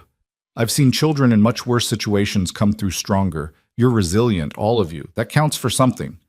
Hazel wanted to believe her, but resilience felt like cold comfort when weighed against the combined forces of prejudice, rumor, and institutional power arrayed against them. The summons came on a Friday in late March. Cole was required to appear before Judge Morrison in 2 weeks' time for a hearing regarding the suitability of his guardianship. The children would be examined by a court-appointed physician and interviewed again, this time by someone from the Territorial Welfare Office. Cole read the summons at the supper table, his face draining of color. Then he carefully folded the paper and set it aside. "All right," he said quietly. "Here's what's going to happen. We're going to prepare. We're going to document everything. And we're going to walk into that courtroom with our heads high and the truth on our side." "What if the truth isn't enough?" Eli asked, his voice cracking. Cole looked at him, really looked at him, and Hazel saw the rancher make a decision. He stood, walked around the table, and did something he'd never done before. He put his hand on Eli's shoulder and squeezed. "Then we'll figure out what comes next together," Cole said. "But I'm not giving up on you without exhausting every option. You understand me? All of you. You're not disposable. You're not charity cases. You're children who deserve a home, and I'll fight like hell to make sure you keep this one." June started crying, quiet tears that rolled down her cheeks unchecked. Lily climbed into Cole's lap with the easy trust of a 4-year-old who'd never learned to doubt, and Cole held her awkwardly but gently, his expression fierce. Noah stood up from his chair and walked around the table to stand in front of Cole. He opened his mouth, worked at forming words, and finally managed a whispered sentence that carried more weight than all the legal documents in the territory. "Don't let them take us." Cole's eyes closed briefly, and when he opened them, they were suspiciously bright. "I won't, son. I promise you, I won't."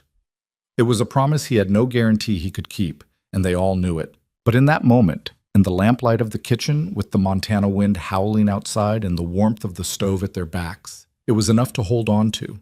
The 2 weeks before the hearing passed in a blur of preparation and growing dread.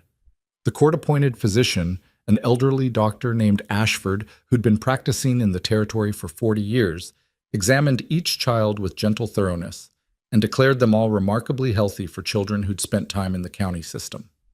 Well-fed, well-cared for, no signs of physical abuse or neglect, he noted in his report. The youngest girl shows some minor tooth decay that should be addressed, but that's common in children of her age and background. Overall, these children are thriving. The welfare investigator was less encouraging. She was a severe woman named Mrs. Pritchard, who seemed to find fault with everything from the fact that the girls shared a room with the boys across the hall to the amount of time the children spent doing chores. She questioned whether Maylin's presence was sufficient supervision, whether Cole's bachelor status made the arrangement inherently inappropriate, whether the children were being properly socialized or isolated on the remote ranch. "We're 15 miles from town, not on the moon," Maylin snapped at one point, her patience finally fracturing. "The children attend school 5 days a week. They interact with other children, with their teacher, with everyone necessary for proper development. What more do you want?" "I want," Mrs. Pritchard said coldly, "to ensure that these children are in a morally appropriate environment, and a household with 1 unmarried man, 1 foreign housekeeper, and 5 children of mixed ages and genders raises questions. Well, then perhaps you should question your own prejudices rather than our household, Mei Lin shot back. The investigator's report, when it came, recommended that the children be removed and placed in separate, more traditional family situations where proper moral guidance could be provided. Cole read it in the barn, away from the children, and when he emerged, his expression was carved from stone. He said nothing about the contents, but Hazel knew from the set of his shoulders that the news was bad. The night before the hearing, none of them could sleep. Hazel lay in the darkness, listening to June's quiet crying and Lily's restless tossing. Across the hall, she could hear Eli pacing, his footsteps creaking on the floorboards. Somewhere downstairs, Mei Lin was still moving around, the sounds of pots and pans suggesting she was channeling her anxiety into baking. Hazel slipped out of bed and down the stairs, drawn by the warm light of the kitchen. Mei Lin looked up from the pie crust she was rolling out, her face drawn with exhaustion. "Can't sleep either?" the housekeeper asked. Hazel shook her head and sat at the table, watching Mei Lin's capable hands work the dough. After a moment, she asked the question that had been burning in her chest. "What happens if we lose? If the judge says we have to leave?" Mei Lin's hands stilled. She set down the rolling pin and came to sit across from Hazel, her dark eyes serious. "Then Cole will appeal. And if that doesn't work, he'll fight to keep you together even if you can't stay here. He's already made arrangements with families he trusts in other territories, people who would take all 5 of you if it came to that. But not him." Hazel's voice was small. "Not with him. Not if the court rules against it, no." Mei Lin's expression was gentle but honest. "But Hazel, you need to understand something. What Cole has done, taking in 5 children, fighting this hard to keep you, that's not nothing. Even if the worst happens, even if you have to leave here, you've learned something important. You've learned that you're worth fighting for, that you deserve to be together, that there are adults in this world who will stand up for what's right, even when it's hard." "I don't want to learn lessons," Hazel whispered, her eyes burning. "I just want to stay." "I know, sweetheart. I know." Mei Lin reached across the table and took Hazel's hand. "And tomorrow, we walk into that courtroom and we tell them exactly that. We tell them what this home means, what Cole has given you, what you've built here. And we trust that somewhere in all the prejudice and politics, there's still room for common sense and compassion." Hazel wanted to believe her. But she'd spent too many years learning that the world rarely made room for common sense when it conflicted with convenient prejudice. They sat together in the kitchen until the pre-dawn light began to gray the windows, Mei Lin finishing her pies and Hazel just being present, both of them taking what comfort they could from shared silence and the small, ordinary rituals of making something sweet in the face of bitterness. When Cole came down at his usual early hour, he found them there and said nothing, just poured coffee and began his morning preparations with the same methodical calm he always showed. But Hazel noticed his hands weren't quite steady, noticed the way he kept glancing at the children as they came down for breakfast, as if memorizing them, as if afraid this might be one of the last mornings they'd all share this table. They dressed in their best clothes, the church outfits Mei Lin had insisted on back in December, now serving a different kind of sacred purpose. Cole wore a suit that looked uncomfortable on his rancher's frame, his hair slicked back, his jaw freshly shaved. He looked like a stranger, and Hazel missed the familiar comfort of his work clothes and quiet competence. The ride to Silverton was silent and tense. They took 2 wagons, Cole and the children in one, Mei Lin and their lawyer Douglas Pike in the other. Pike had coached them on what to expect, what questions might be asked, how to conduct themselves with appropriate deference to the court's authority. "Let me do most of the talking," he'd instructed. "Answer questions directly and honestly, but don't volunteer information. And whatever you do, don't let them provoke you into anger. The judge needs to see a calm, stable household, not emotional volatility." The Silverton Courthouse was a modest stone building that also served as the town hall and occasional community meeting space. A crowd had gathered outside, curious townspeople drawn by gossip, a few sympathetic faces including Miss Brennan, and in the front, practically vibrating with righteous satisfaction, Vera Halston and her collection of like-minded matrons. Cole's jaw tightened when he saw them, but he kept his eyes forward and his hands steady as he helped the children down from the wagon. Hazel felt the weight of all those stares, all that judgment, and forced herself to stand straight, to keep her chin up. Whatever happened in that courtroom, she wouldn't give Vera Halston the satisfaction of seeing her cower.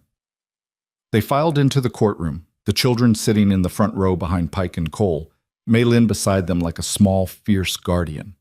Judge Morrison entered through a side door, and everyone stood. He was older than Hazel had expected, probably in his 60s, with white hair and a face that might have been kind once but had settled into stern lines carved by years of making difficult decisions. The hearing began with opening statements. Pike spoke eloquently about Cole's character, his financial stability, the clear improvement in the children's circumstances. He presented the physician's report, Miss Brennan's letter, documentation of school attendance and academic progress, financial records showing careful provision for every need. Then it was the county's turn. Their representative, a young lawyer named Simmons, who looked like he was fresh out of law school and trying to make a name for himself, painted a picture of moral impropriety and potential danger. He cited Mrs. Pritchard's report, Whitmore's concerns, the inherent unsuitability of a bachelor household for young girls. He called Vera Halston as a witness. She took the stand with practiced righteousness, her voice quavering with false concern as she spoke about the children's welfare, about the appearance of impropriety, about her duty as a concerned citizen to speak up when she saw vulnerable children in potentially compromising situations. "I have nothing against Mr. Drayton personally," she said, her hands clasped in her lap. "But surely the court can see that this arrangement is unusual. 5 children, including 3 girls approaching womanhood, living in close quarters with an unmarried man.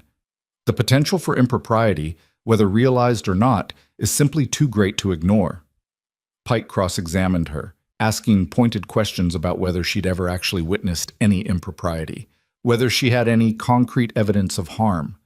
Vera deflected and hedged, falling back on vague concerns about moral standards and community values. "So what you're saying," Pike said slowly, "is that you have no actual evidence of wrongdoing, just suspicions based on your personal views about what constitutes an appropriate household." "I'm saying," Vera replied sharply, "that some situations are inappropriate on their face, regardless of whether harm has occurred yet. Prevention is better than cure, Mr. Pike." Judge Morrison called a brief recess, and during it Cole spoke to his lawyer in low, urgent tones. Pike nodded, made notes, then approached the judge's clerk with a request. When court reconvened, Pike stood and addressed the bench. "Your Honor, I'd like to call Hazel Carter to testify." Hazel's heart stopped. They'd discussed this possibility, but Pike had said it would only be used as a last resort, that putting a child on the stand was risky and emotionally fraught. The fact that he was doing it now meant he thought they were losing. She walked to the witness stand on legs that felt disconnected from her body, placed her hand on the Bible, and swore to tell the truth. The courtroom seemed enormous from this vantage point, full of faces watching her with everything from sympathy to suspicion. Pike approached her with a gentle expression. "Hazel, how old are you?" 12, sir." "And you're the oldest of the Carter siblings?" "Yes, sir." "Can you tell the court what your life was like before you came to stay with Mr. Drayton?" Hazel took a breath and began to speak. She told them about the county home with its thin soup and thinner hope, about the foster placements that treated children like unpaid labor or worse, about the constant fear and the bone-deep exhaustion of never feeling safe. She told them about standing on that auction platform and making the decision to keep her family together no matter what. "And what has your life been like at the Broken Pine Ranch?" Pike asked. "Different," Hazel said simply. "We have enough food, we sleep in warm beds, we go to school. We do chores, but they're fair chores, teaching us useful things, not just using us for free labor. Mr. Cole is quiet, and he's not warm, I guess, but he's steady. He keeps his promises. He gives us space, but he's there when we need him. And Mei Lin," her voice wavered slightly, "Mei Lin makes it feel like home. Has Mr. Drayton ever done anything inappropriate? Ever made you uncomfortable in any way?" "No, sir, never. He barely even touches us, like he's afraid we'll break or something. The most he ever does is put a hand on our shoulder when we're upset, and even that seems hard for him." Pike nodded. "And if the court were to rule that you had to leave the ranch, what would that mean for you and your siblings?" Hazel looked directly at Judge Morrison, willing him to understand. "It would mean we'd get split up, because nobody wants 5 kids. They'll take 1, maybe 2 if they're desperate for workers, but not all five. So June would go one place, Eli somewhere else, Noah and Lily to different families. We'd lose each other. And that's worse than anything else that could happen. Even worse than staying in an allegedly inappropriate household. There's nothing inappropriate about our household, Hazel said, her voice strengthening. The only thing inappropriate is people looking at kindness and seeing something dirty. Mr. Cole gave us a chance to stay together when nobody else would. That's not wrong. That's the most right thing anyone's ever done for us. Pike smiled slightly. Thank you, Hazel. No further questions. Simmons stood for cross-examination, and Hazel braced herself. But before he could speak, there was a commotion at the back of the courtroom. The doors opened, and Eli walked forward, his face set with determination. I want to testify, he said loudly. I'm old enough. I have things to say. Judge Morrison frowned. Young man, this isn't how— Please, Your Honor. Eli's voice cracked but didn't break. I need to say this. For my family. The judge studied him for a long moment, then nodded. Very well. Approach the bench. Eli was sworn in and took the witness stand, his hands gripping the rail so tight his knuckles went white. Pike started to ask a question, but Eli spoke over him. I hated Mr. Cole when we first got to the ranch, he said bluntly. I thought he was like all the others, that he'd use us and hurt us and throw us away when he got tired of the trouble. I waited for it. Every day, I waited for him to show his real self. The courtroom was silent, hanging on his words. But he never did. He just kept being steady, kept showing up, doing the work, keeping his promises. When I snapped at him, he didn't hit me. When I messed up chores, he showed me how to do better instead of punishing me. When I had nightmares and woke everyone up, he didn't complain. He just— Eli's voice wavered. He just let me be broken and didn't make me feel bad about it. He looked directly at Vera Halston, his young face hard with accusation. You want to know what's inappropriate, Mrs. Halston? It's this. It's you trying to destroy the only good thing that's happened to us because it doesn't fit your idea of what a family should look like. It's you caring more about appearances than about whether we're actually safe and happy. That's what's inappropriate. Young man, Judge Morrison said warningly, but there was something in his expression that suggested he wasn't entirely unsympathetic. Eli turned to the judge. We're not perfect. Maybe our household isn't traditional, but we're together and we're safe, and we're learning that the world doesn't have to be a terrible place all the time. Isn't that what matters? Isn't that more important than whether we have the right kind of family? He stepped down from the witness stand without being dismissed, and Judge Morrison didn't stop him. Eli walked back to his seat, and Noah reached out and took his hand.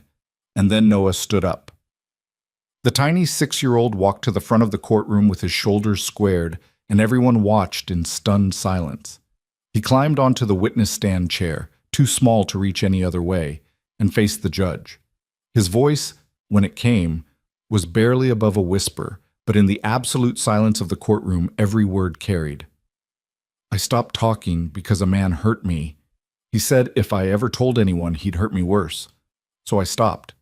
I stopped for months. Noah's small hands twisted together. But Mr. Cole made it safe to have a voice again. He never pushed. He never got mad that I was quiet. He just waited until I was ready. And Maylin, she listens even when I don't talk. She knows what I need. His eyes filled with tears, but he kept going. Please don't send us away. Please. This is home. It's the first real home we've ever had. We're not wrong for wanting to keep it. The silence that followed was absolute. Judge Morrison removed his spectacles and rubbed his eyes, suddenly looking every one of his 60-some years. He replaced the glasses and surveyed the courtroom, his gaze moving from the children to Cole to Maylin to Vera Halston and her disapproving circle. This court will recess for deliberation, he said finally. We'll reconvene in 30 minutes. The next half hour was excruciating. They waited in a side room Pike had secured, the children clustered together on a bench, Cole pacing like a caged animal, Maylin maintaining her composure through sheer force of will. Nobody spoke. There was nothing left to say. They'd put everything on the line, exposed all their wounds and hopes to public scrutiny, and now all they could do was wait. When the clerk finally appeared at the door and told them the judge was ready, Hazel felt her stomach drop. Cole's face had gone pale beneath his tan, and even Mei Lin's hands trembled slightly as she smoothed down her skirt. They filed back into the courtroom in silence, every step feeling like walking toward a cliff edge in fog, unable to see what waited below. Judge Morrison was already seated, his expression unreadable.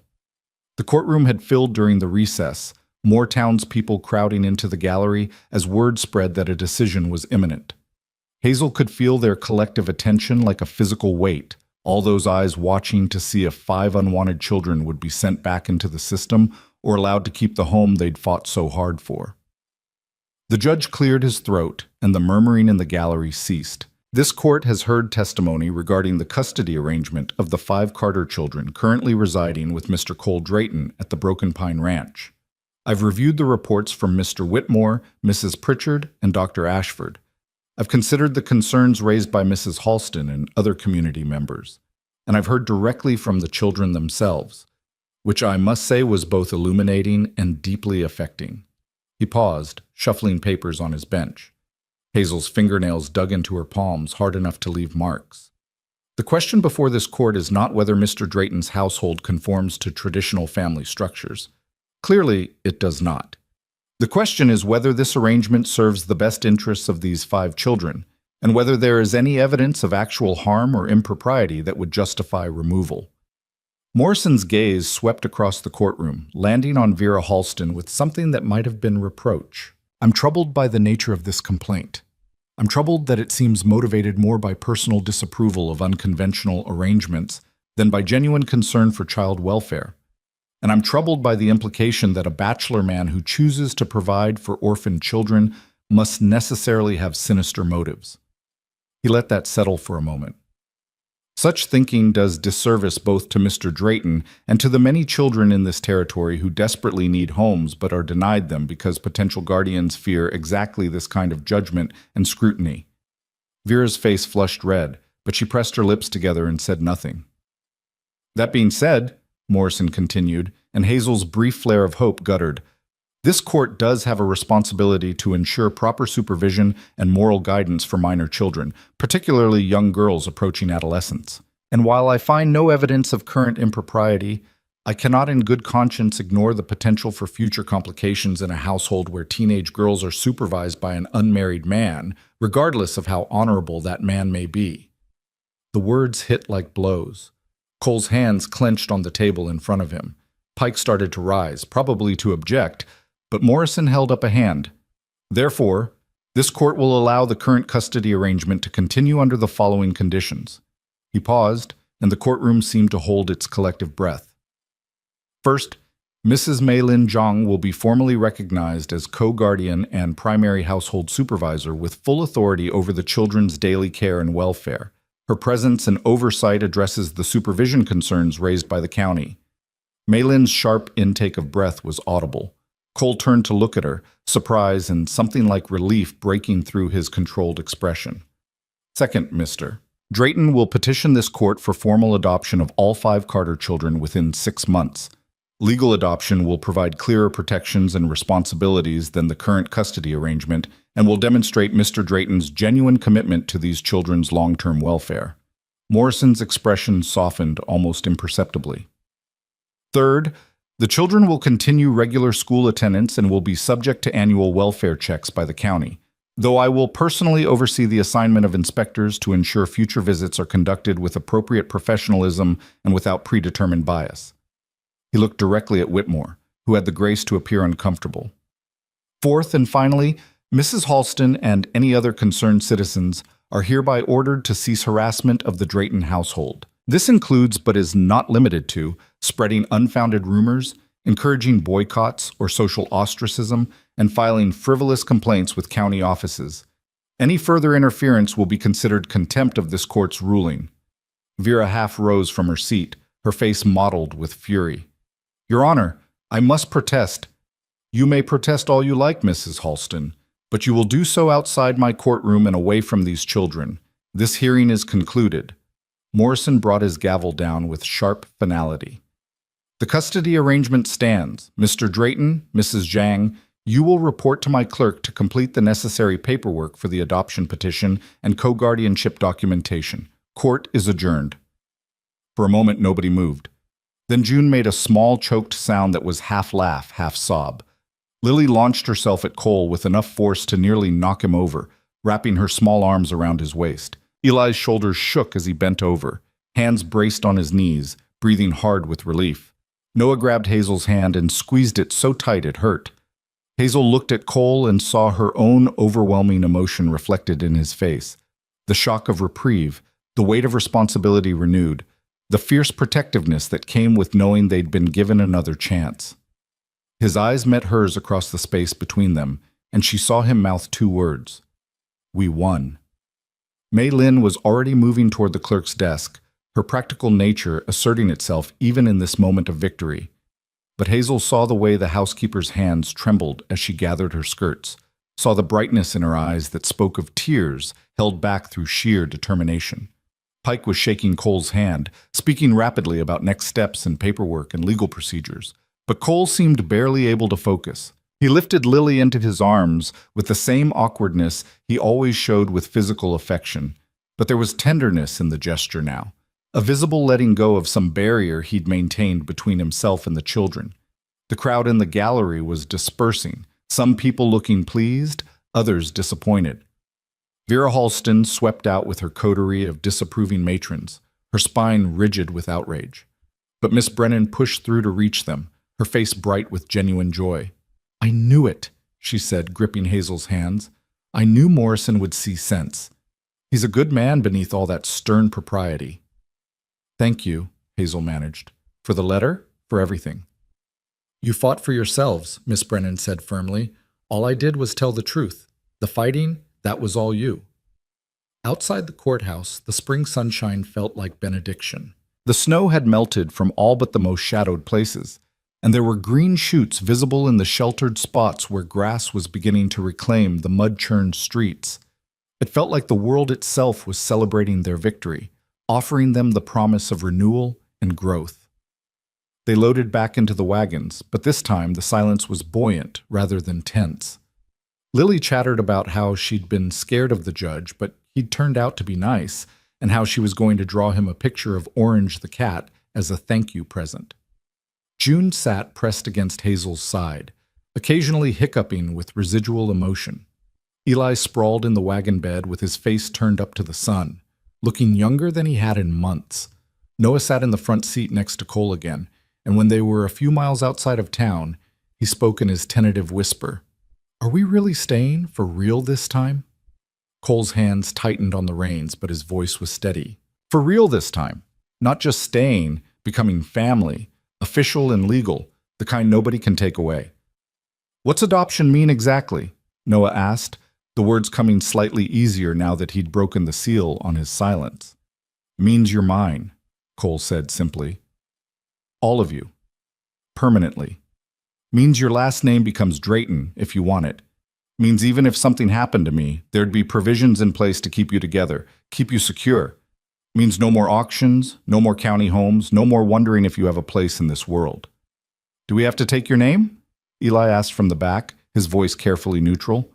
"We're Carters. That's who we've always been." Cole glanced back at him. "You can keep Carter if you want, or you can hyphenate, Carter Drayton, or you can choose something else entirely. The point isn't the name. The point is the legal protection and the permanence." "I want to be a Drayton," Lily announced. "Lily Drayton sounds pretty." "I think I'd like Carter Drayton," June said softly. "So we don't lose Mama, but we still have you." Hazel considered this, rolling the possibilities around in her mind. "What about you, Mei Lin? You're going to be our co-guardian. Do we call you something different now?" Mei Lin turned from where she sat in the second wagon, driven by Pike, who was humming tunelessly. "You call me what you've always called me. I'm Mei Lin, or Auntie May, if you prefer. The paperwork doesn't change who we are to each other. It just makes it official."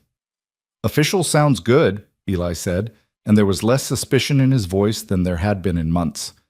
"Official means harder to undo." "Considerably harder," Pike called out cheerfully. "Once that adoption is finalized, you'd need an act of territorial legislature to reverse it. or proof of serious abuse, which clearly isn't a factor here. Puase. They reached the ranch as the sun was beginning its descent toward the western peaks, painting the sky in shades of orange and rose gold.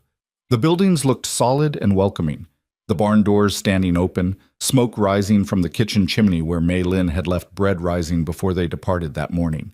Cole helped the children down from the wagon, and Mei Lin immediately began organizing everyone for evening chores despite the emotional exhaustion of the day. "Cows don't care about court proceedings," she said briskly. "They still need milking, chickens still need feeding. Life goes on, and ranch work doesn't pause for human drama." But there was warmth in her voice, and when Hazel moved to help with the kitchen work, Mei Lin pulled her into a brief, fierce hug that spoke volumes more than words could. The days that followed settled into a rhythm that felt fundamentally different from before. The legal victory had lifted a weight none of them had fully acknowledged carrying, and the house seemed lighter for it. Even Cole, who had never been demonstrative, seemed to relax incrementally, his rare smiles coming slightly more easily, his tolerance for noise and chaos increasing by barely perceptible degrees. The adoption paperwork required multiple trips to town, meetings with Judge Morrison's clerk, affidavits from character witnesses, and financial disclosures proving Cole's ability to provide for 5 children long-term. Douglas Pike handled most of the legal complexity, but Morrison had insisted on interviewing each child individually one more time, not to question their placement, but to ensure they understood what adoption meant and agreed to it freely. These interviews were conducted in Morrison's chambers rather than the formal courtroom, in comfortable chairs with tea and cookies provided by the judge's stern but kind secretary. Morrison asked each child if they wanted to be adopted, if they understood it was permanent, if they had any concerns or fears they wanted to voice. When it was Hazel's turn, she sat across from the white-haired judge and met his eyes directly. "Do you have reservations about the adoption, Hazel?" Morrison asked gently. "No, sir. I want it. We all do. Even though it means legally binding yourself to a man you've only known for a few months? Even though you're old enough to understand that permanent means you can't change your mind if things get difficult?" Hazel thought about this, wanting to give him an honest answer rather than just the one she thought he wanted to hear. "I've learned that nothing in life is really permanent, Your Honor. People die, circumstances change, promises get broken. But I also learned that some things are worth committing to even knowing they might not last forever. Mr. Cole has shown us what it means to be chosen on purpose, not just taken in out of obligation. That's worth making permanent, as much as anything in this world can be." Morrison's expression softened, the stern lines of his face rearranging into something almost grandfatherly. "You're wise beyond your years, child. Too wise, perhaps, for one so young. I hope the years ahead let you be more of a child and less of a survivor." "I hope so too, sir." "For what it's worth," Morrison added, "I think Cole Drayton is fortunate to have you, all of you. A man can build a ranch and amass property and achieve all manner of worldly success, but building a family, that's the harder work, and the more important one." When all the interviews were complete and all the paperwork filed, Morrison set the final adoption hearing for the last week of April. Unlike the custody hearing, this would be a formality, a legal recognition of what had already become true in daily practice. But Mei Lin insisted they treat it with appropriate ceremony. "You get one chance at an adoption day," she said firmly. "We're going to do it properly." She commissioned new outfits from the dressmaker in town, Sunday best for each child, carefully fitted and made from fabric nice enough to last for years, but practical enough for Montana life. Cole protested the expense, but Mei Lin overruled him with the kind of quiet authority that had become her trademark. "These children have never had anything new made just for them," she said. "Never had the experience of being measured and fitted and fussed over like they matter. You'll pay for the clothes and you won't complain about it." Cole paid for the clothes. The night before the adoption hearing, Mei Lin made a feast: roasted chicken and potatoes, fresh bread, vegetables from the root cellar, and a cake with actual frosting that must have taken her hours to prepare. They ate at the long table that had witnessed so many meals, so many small moments of becoming a family, without quite having the legal standing to call themselves one. After supper, when the dishes were cleared and the younger children were occupied with a game of checkers, Cole stood at the head of the table and cleared his throat awkwardly. "I'm not good at speeches," he began, his discomfort evident. Most of you know that about me by now. I'm better with horses than people, better with silence than words. But tonight feels like it requires words, so I'm going to stumble through them as best I can. Hazel set down the dish towel she'd been using and gave him her full attention.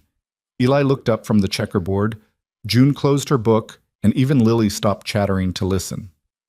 6 months ago, I went to that auction platform thinking I might take on one child, maybe two if they were old enough to genuinely help with ranch work. I wasn't looking for a family. I was looking for...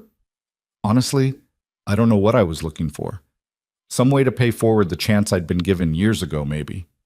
Some way to feel less alone in this big empty house without having to actually deal with people. He paused, his hands gripping the back of his chair. And then I saw 5 kids refusing to be separated.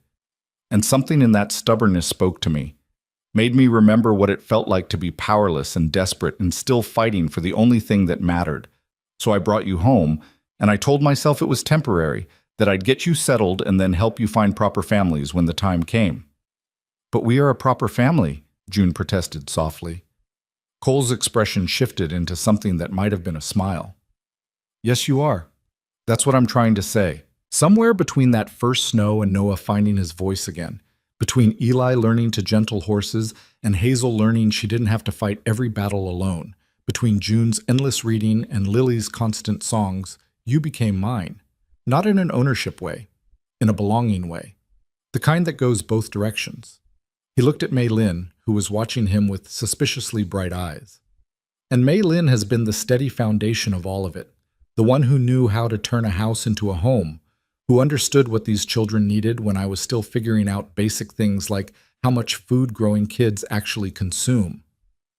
Considerable amounts, Mei Lin said dryly, but her voice wavered slightly. Tomorrow makes it official, Cole continued. Tomorrow a judge signs papers and you become Draytons, or Carter Draytons, or whatever combination you've settled on. But I want you to know that the paper isn't what makes you my children. You were my children the moment you climbed into that wagon and trusted me enough to come home with a stranger. Tomorrow just makes it so the world has to recognize what's already true. The silence that followed was thick with emotion. Then Noah stood up from the checkerboard and walked to Cole with the deliberate purpose that characterized all his movements now that he was finding his voice. He wrapped his small arms around Cole's waist and pressed his face against the rancher's shirt. "You're my dad," he said clearly, the words no longer whispered but spoken with conviction. Not just Mr. Cole. Dad. Cole's arms came around the boy slowly, as if he was still learning the motion, still afraid of doing it wrong. But there was nothing wrong in the way he held Noah, nothing uncertain about the fierceness with which he pressed his cheek against the top of the child's head. "Yeah, son," Cole said roughly. "I'm your dad." And just like that, the last barrier fell. Lily launched herself at them both, then June, then Hazel, until Cole was surrounded by children all trying to hug him at once. Even Eli, who held himself apart from physical affection more than the others, moved close enough to grip Cole's shoulder with one hand. Mei Lin watched this tableau from the kitchen doorway, her hand pressed against her mouth, tears streaming openly down her face for the first time since Hazel had known her. When Cole looked up and met her eyes over the children's heads, something passed between them. Understanding, gratitude, shared purpose. "Come here, Auntie May," Lily demanded, and Mei Lin moved into the circle, her small frame fitting perfectly into the spaces between them all. They stood like that for a long time, a knot of humanity held together by choice and effort and the daily work of showing up for each other. It wasn't perfect. Perfection wasn't possible with this many people all carrying their own wounds and histories. But it was real, and it was theirs, and tomorrow it would be permanent. The adoption hearing the next day was everything the custody hearing hadn't been. Brief, joyful, and entirely ceremonial. Judge Morrison signed the papers with a flourish, congratulated the new Drayton family, and suggested they celebrate with ice cream at the pharmacy's soda fountain. They took his advice. The 7 of them, Cole, Mei Lin, and 5 children who were now legally and irrevocably siblings, crowding into the pharmacy and ordering enough ice cream to scandalize the proprietor. The townspeople who witnessed this spectacle had mixed reactions. Some smiled and nodded, recognizing that Morrison's ruling had settled the matter regardless of their personal opinions. Others turned away with pursed lips, unwilling to approve but also unwilling to openly defy the judge's clear position. And a few, Miss Brennan, the doctor, a handful of ranchers who'd known Cole for years, stopped by their table to offer congratulations and welcome the children officially into the community. Vera Halston was notably absent, though Hazel spotted her through the pharmacy window, watching from across the street with an expression of bitter defeat. Hazel met her eyes deliberately, lifted her ice cream spoon in a gesture that was half salute and half dismissal, and then turned her back. Vera could watch them be happy. It wouldn't change anything.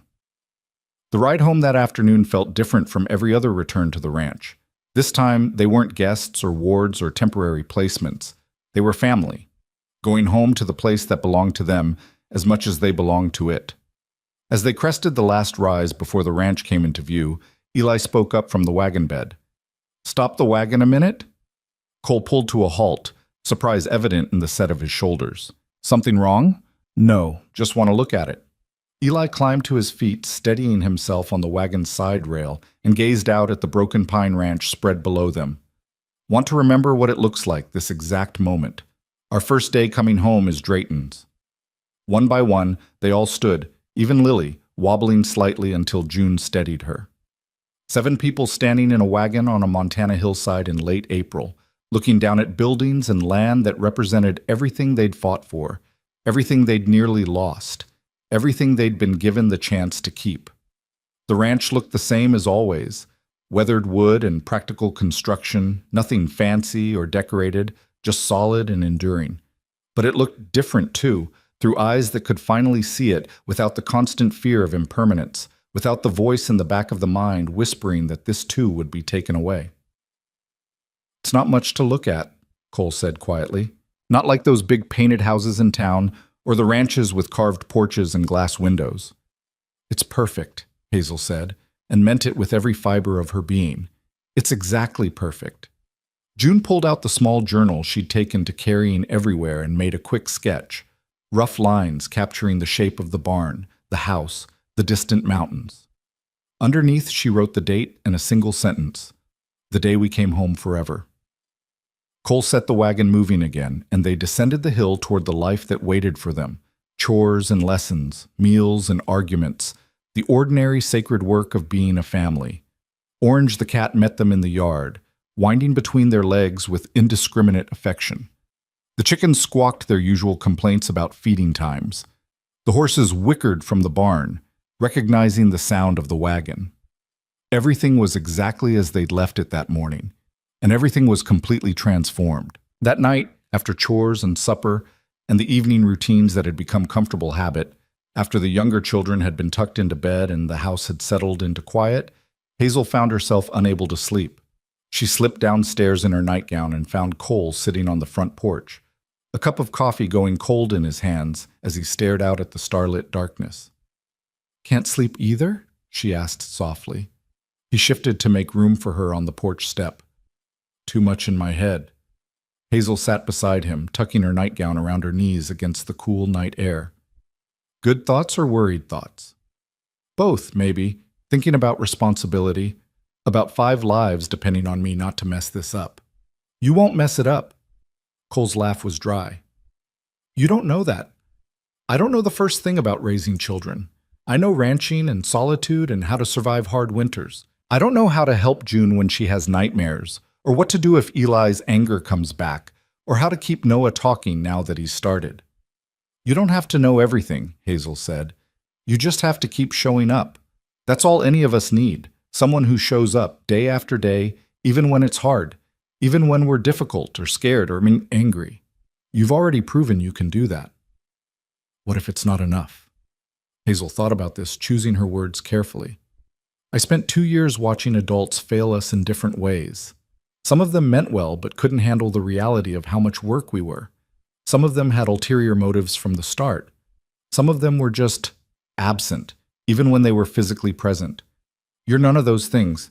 You're steady and honest, and you keep your promises. That's already more than enough." Cole was quiet for a long moment, his coffee cup held loosely between his hands. "Your mother, what was she like?" The question surprised Hazel. Tired, mostly. She loved us, but life wore her down. Our father drank, couldn't keep work, and she carried all of us alone even before he left. When she got sick, I think part of her was relieved, like she could finally stop fighting. That must have been hard to watch. It was, but it taught me something important. Hazel looked up at the stars, brilliant in the clear Montana sky. It taught me that love isn't always enough if you're fighting everything alone. That's why this matters so much. You and Mei Lin, you're not doing it alone. You have each other, and you have us helping however we can. That makes it sustainable in a way it never was for Mama. Cole's hand moved almost unconsciously to rest briefly on top of Hazel's head, an awkward pat that was his version of comfort. You're too wise for 12, you know that? I've heard that before. I'll try to be more foolish in the future. That startled a genuine laugh out of him, rusty from disuse, but real. Don't you dare. Your wisdom is one of the things keeping this family afloat. They sat together in comfortable silence, watching the night deepen around them. From inside the house came a small sound, Noah crying out in his sleep, then Mei Lin's soothing voice, then silence again as she settled him back down. The sounds of family, of people taking care of each other in the dark hours. Thank you, Cole said finally, for giving me a chance, for trusting me enough to stay when you could have run, for fighting for this family when it would have been easier to give up. Thank you for being worth the trust, Hazel replied. And for the record, we didn't give you a chance. You gave us one. We're just returning the favor by sticking around and making your life complicated. Complicated, Cole agreed, but there was warmth in his voice that hadn't been there 6 months ago. That's one word for it. He stood, offering his hand to help Hazel up. Get some sleep. Tomorrow we've got a full day of work, and Mei Lin will have our hides if we're dragging from lack of rest. Hazel took his hand, let him pull her to her feet, but before going back inside, she turned and hugged him properly. Not the desperate clutching of fear or relief, but the simple affection of a daughter for her father. Cole stiffened in surprise, then his arms came around her carefully, returning the embrace with the hesitant tenderness of someone still learning this language of family. Good night, Dad, Hazel whispered. Cole's breath caught, and his arms tightened fractionally. Good night, daughter. They went inside together, locking the door against the night, securing the warmth and light and life they'd built within these walls. Tomorrow would bring new challenges, new moments of doubt and difficulty. But tonight, in this moment, they had everything that mattered. They had each other, officially and permanently. They had a home that was theirs by law and by love. They had a future that stretched out before them with possibilities instead of dead ends. And they had the knowledge, hard-won and daily proven, that family wasn't defined by blood or tradition or what other people thought was proper. It was defined by choice, by showing up, by the daily work of caring for each other even when it was hard. Especially when it was hard. Upstairs, June mumbled in her sleep and reached out to find Lily's warm little body beside her. Across the hall, Eli sprawled across his bed with one arm hanging off the side, finally relaxed enough to sleep without vigilance. Noah curled tight as a fist, with Orange the cat purring on his pillow, and Hazel climbed back into the trundle bed, pulled the quilt, made by Mei Lin's patient hands during long winter evenings, up to her chin, and let herself believe in permanence. Not because the world had suddenly become safe or fair or kind, but because she'd learned that even in an unsafe, unfair, unkind world, there were pockets of grace. Places where stubborn ranchers took in too many children and fierce housekeepers transformed houses into homes. Places where silence could be respected, anger could be gentled, and 5 unwanted kids could become 5 chosen children. Places like the Broken Pine Ranch, where broken things came to heal and families were built from the scraps the world had discarded. She fell asleep to the sound of the wind in the pines and the quiet sounds of her family breathing in the darkness. Each exhale proof that they'd survived another day. Each inhale promise that there would be more days ahead. Together. Spring transformed into summer with the kind of generous warmth that made Montana winters feel like distant memory. The ranch bloomed into productivity, calves born healthy and strong, garden rows bursting with vegetables under Mei Lin's careful tending. The children brown from sun and growing so fast Cole complained about the expense of new boots every few months. But growth wasn't only physical, It showed in the way Eli now rode out with Cole to check fence lines without being asked, the two of them returning hours later with easy silence between them that spoke of comfort rather than distance. It showed in June's expanding collection of stories, scribbled in journals Cole kept buying her, even though she protested the expense. It showed in Lily's fearless exploration of every corner of the ranch, her constant chatter now including full sentences about her family and her home, without the hesitation of a child expecting to be moved at any moment. And it showed in Noah, whose voice grew stronger each week. He'd never be a chatterbox like Lily, but he spoke when he had something to say, asked questions when he was curious, and most importantly, called Cole Dad, with the casual ease of a child who'd never doubted his place. The town's attitude shifted slowly but perceptibly. The adoption had established legitimacy in a way that temporary custody never could, and even the most skeptical townspeople had to acknowledge that the Drayton children appeared healthy, well-educated, and notably happier than most of the other students at the schoolhouse. Miss Brennan reported that Hazel and June were among her top students, that Eli's initial hostility had mellowed into quiet competence, and that Noah, despite his continued preference for silence in public, completed all his work with careful attention. Vera Halston maintained her disapproval, but Judge Morrison's warning had teeth, and she'd learned to keep her opinions confined to her own parlor rather than spreading them through official channels. The snubs she organized, excluding the Drayton children from certain social events, encouraging her friends to do likewise, were petty annoyances rather than serious threats. "Let her have her small victories," Maylin said when Lily came home in tears because she hadn't been invited to a birthday party that apparently included every other girl her age. "Women like that need someone to look down on to feel important. Better us than someone more vulnerable." But Cole's expression, when he heard about the snub, was dark enough that Hazel privately thought Vera Halston should be grateful she rarely ventured near the Broken Pine Ranch. Summer also brought ranch hands. Cole hired 2 men for the season, grizzled cowboys named Pete and Santiago, who'd worked various Montana ranches for decades and treated the presence of children with weathered indifference. They bunked in the renovated bunkhouse, took their meals separately, and interacted with the family primarily through work. Eli attached himself to them with the determination of a boy starved for masculine attention beyond Cole's quiet presence. Pete taught him to rope properly, while Santiago showed him the finer points of reading cattle behavior. Both men treated Eli with the casual respect they'd offer any ranch hand learning the trade, and under their tutelage, Eli's natural anger found outlet in hard physical work and genuine skill development. "Boys got good instincts," Pete observed to Cole one evening while Hazel was in the barn helping with evening chores. "Shame to waste them. He keeps at it. He could make a real hand someday." "That's his choice to make," Cole said. I'm not raising ranch hands. I'm raising children who get to choose what they become." Pete spat tobacco juice and shrugged. "Fair enough. But the offer stands if he wants it. I know a few ranchers looking for competent help, and a recommendation from me counts for something." Hazel, listening from the tack room where she'd been sorting through halters, felt warmth spread through her chest. Not just because Pete recognized Eli's potential, but because Cole had made it clear that potential was an obligation, that his children's futures were their own to shape. The first real test of their transformed family came in August, when a letter arrived from the Territorial Welfare Office. Hazel saw it first when she collected the mail from the post-rider, and her stomach clenched at the official seal. She carried it to Cole with hands that wanted to tremble, remembering too well what official correspondence had meant in the past. Cole opened it at the kitchen table while Maylin stood at his shoulder, both of them reading with expressions that made Hazel's anxiety spike.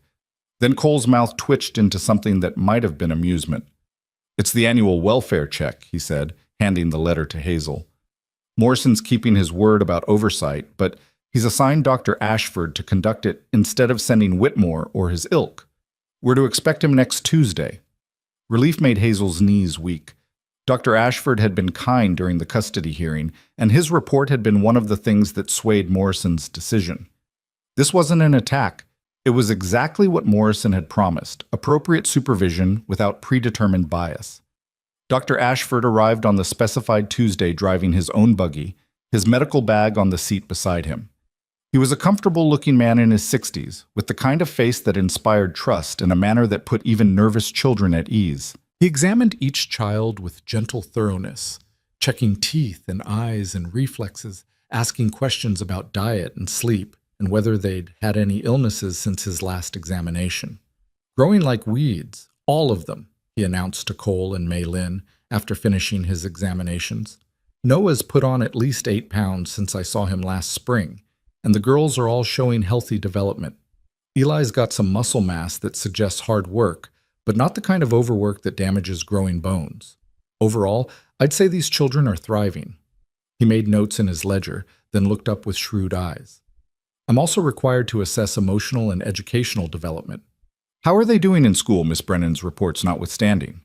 Mei Lin produced the children's recent schoolwork, arithmetic problems solved correctly, essays written with improving penmanship, drawings and projects that showed engagement with learning. Ashford reviewed them with the same care he'd applied to the physical examinations. And socially?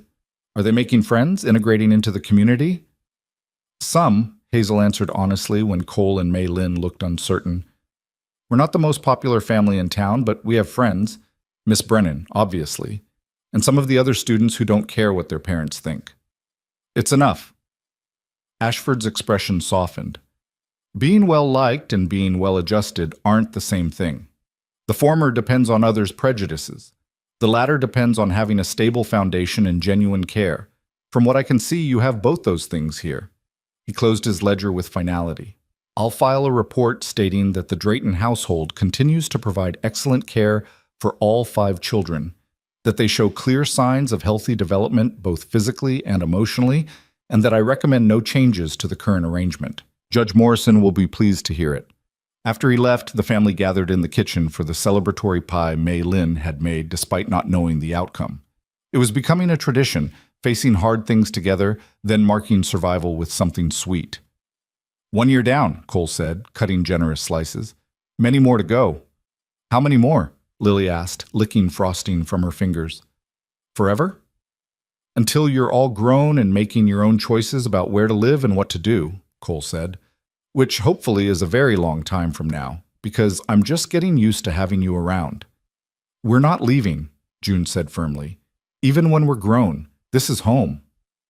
You might feel different when you're older, Mei Lin cautioned gently. The world is big, and you might want to see parts of it that aren't Montana ranch country. Then we'll see them and come back, Eli said with the certainty of an 11-year-old who'd found his place and couldn't imagine willingly leaving it.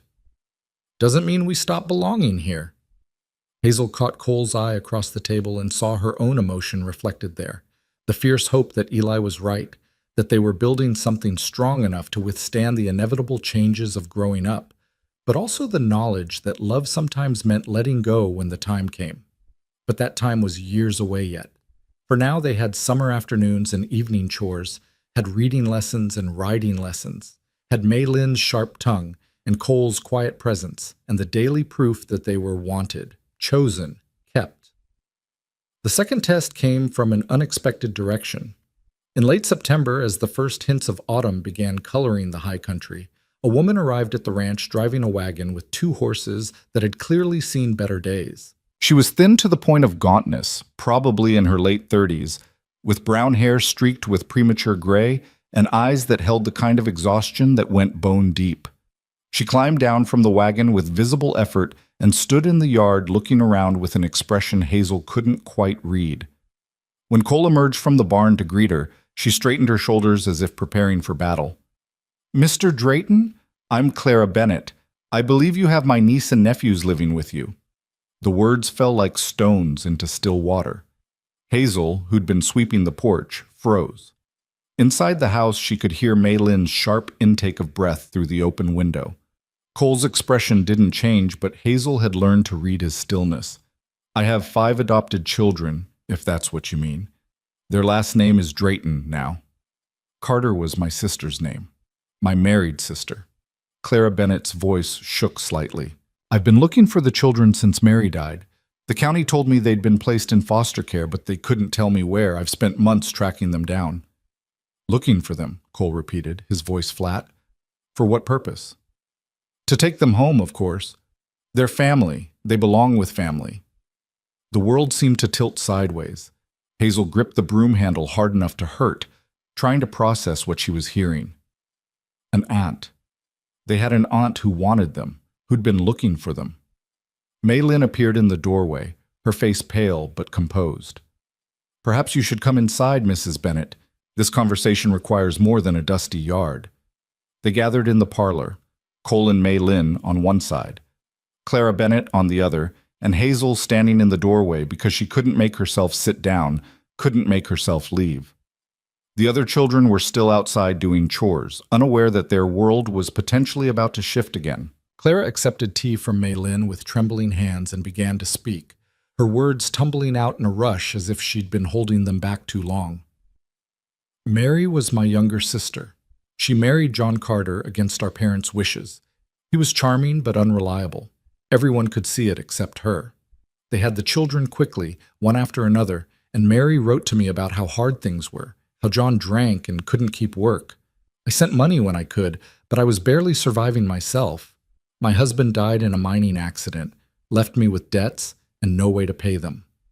She set down the teacup with shaking hands. "When Mary wrote that she was sick, I tried to get to her, but I was 3 territories away, and by the time I sold what little I had and made arrangements, she was already gone. The county had taken the children, and John had disappeared.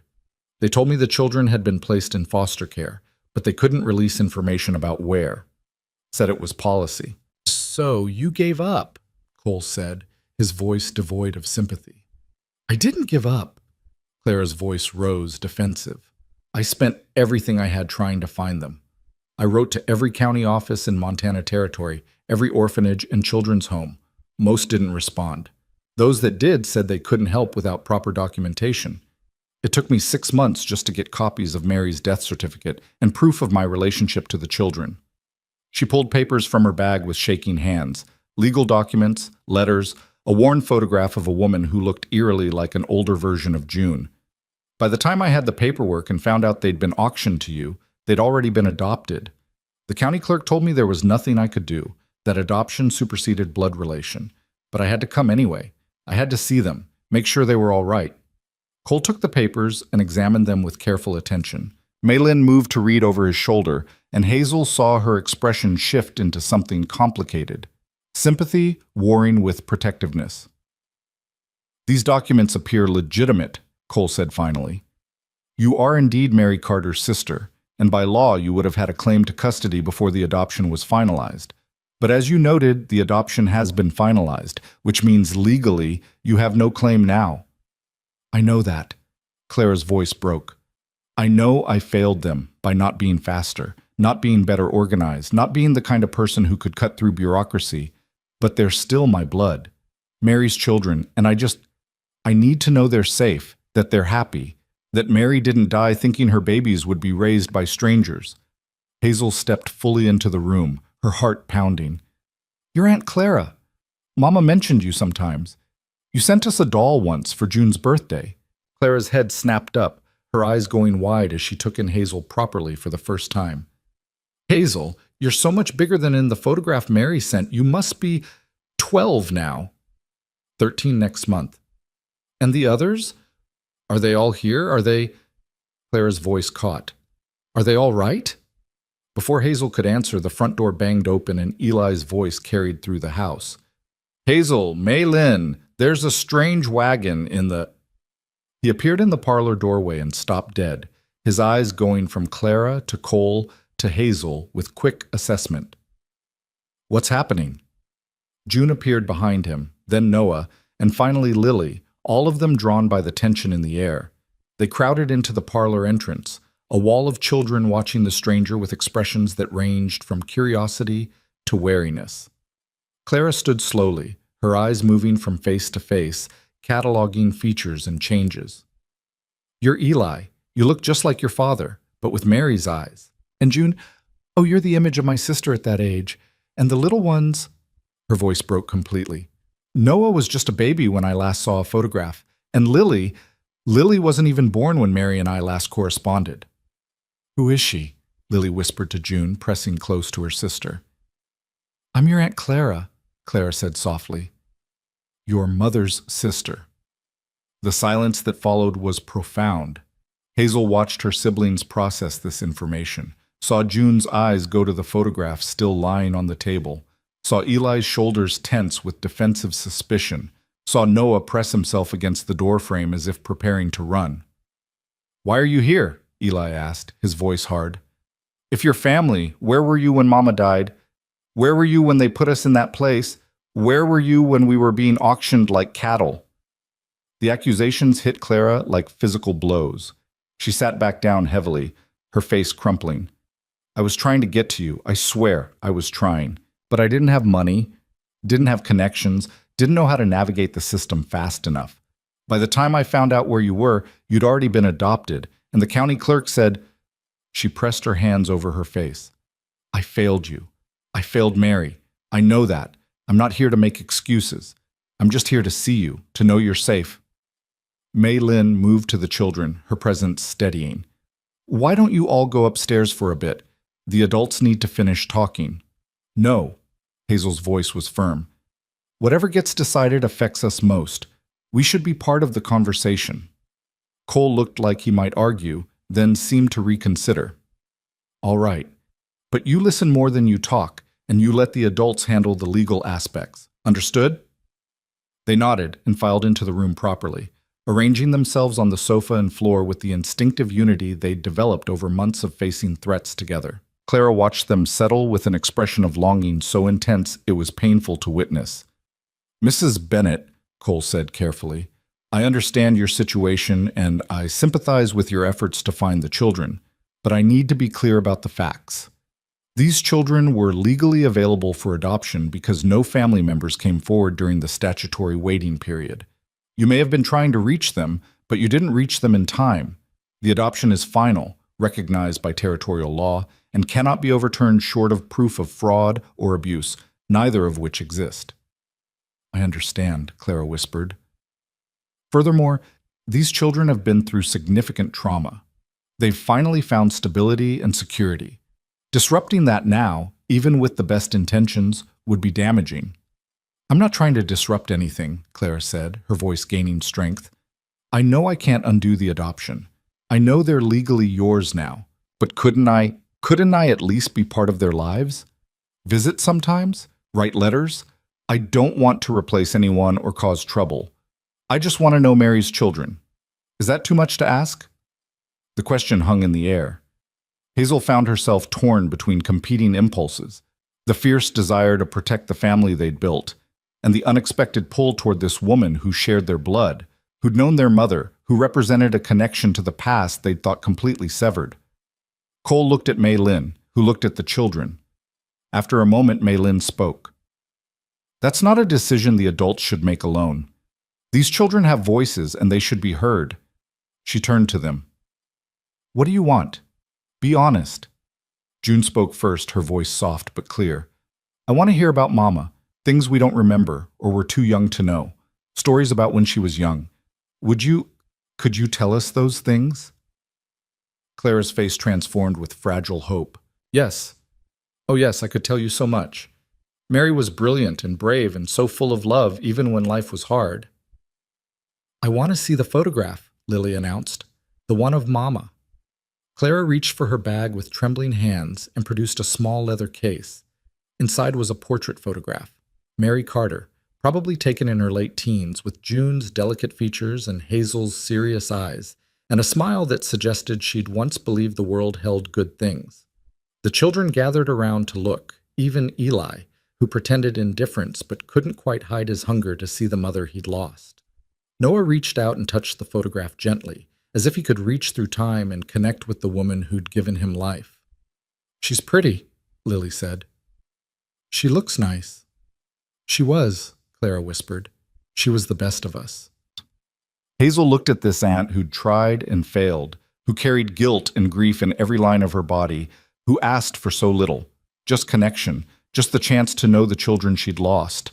And she looked at Cole and Mei Lin, who'd given them everything when they had no obligation to do so, who'd fought for them and kept them and made them family.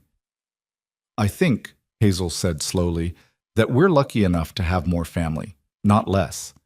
If Aunt Clara wants to visit sometimes, if she wants to write letters and tell us about Mama, that doesn't take anything away from what we have here. It just adds something we thought we'd lost. Eli looked skeptical. And if she decides she wants us back after all? If she tries to fight the adoption? I won't, Clara said immediately. I swear to you on Mary's memory, I won't try to take you from a good home.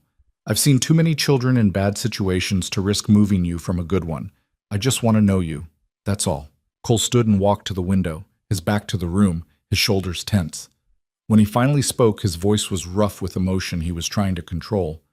I spent years alone in this house, convinced I was better off that way, convinced that connection meant vulnerability and vulnerability meant pain. These children taught me different, taught me that family isn't about ownership or legal rights or even blood. It's about showing up. It's about choosing each other every day, even when it's hard. He turned back to face them. Clara Bennett tried to show up. She failed through no fault of her own, but she tried. And now she's here, asking not to replace us but to be included. I'd be a hypocrite to deny her that when the whole reason I have these children is because someone gave me a chance I didn't entirely deserve. Maylin moved to stand beside him, her small hand finding his. We set boundaries, she said firmly. Visits are scheduled in advance, happen here where the children feel safe, and don't interfere with school or ranch duties. Letters are welcome, but you don't make promises you can't keep, and you don't disappear and reappear randomly. Consistency is what these children need most. Clara nodded eagerly. Whatever terms you set, I'll abide by them. I'm living in Billings now, found work at a boarding house. I can visit once a month, write letters in between. I'll bring photographs of Mary, tell stories, answer questions. Whatever they want to know. And if they decide they don't want contact, Cole pressed, if it's too painful or confusing, then I respect that. Their well-being comes first. Always. The adults looked at the children, waiting for final judgment. Hazel glanced at her siblings, saw June's hopeful expression, Eli's residual suspicion, Noah's careful observation, Lily's innocent curiosity. She took a breath and made the decision for all of them. We'll try it. Monthly visits, letters in between. You tell us about Mama, and we'll tell you about our life here. But this is our home, and Cole and Maylin are our family. That doesn't change. That doesn't change, Clara agreed, her voice thick with tears. Thank you. Thank you for giving me this chance. The first visit was awkward, everyone feeling out boundaries and expectations. But Clara kept her word. She came monthly, always at scheduled times, always bearing small gifts that were thoughtful rather than extravagant. She told stories about Mary as a girl, about their childhood, about the dreams Mary had harbored before life wore them down. She brought more photographs, letters Mary had written, small family heirlooms she'd managed to save. And slowly the children began to weave her into their understanding of family, not as a replacement for Cole and Maylin, but as an addition, a bridge to a past they'd thought completely lost. June found particular comfort in Clara's presence, spending hours asking questions about their mother and recording the answers in her journals. Even Eli eventually thawed, especially when Clara shared stories about their father's good qualities alongside the bad, helping him understand that people were complicated rather than simply villains or heroes. The months rolled forward, autumn into winter, winter into spring again. The ranch marked time in seasons and growth, calves born, gardens planted, children shooting up so fast their clothes never quite fit right. Cole and Maylin formalized their own partnership, not through marriage but through a legal arrangement that made Maylin partial owner of the ranch and ensured she'd have security regardless of what the future held. We're partners in this enterprise of raising children and running this place, Cole explained when the paperwork was completed. Might as well make it official. Maylin's expression suggested she found his pragmatic romanticism both exasperating and touching, but she signed the papers without complaint. School continued with its mixture of acceptance and exclusion.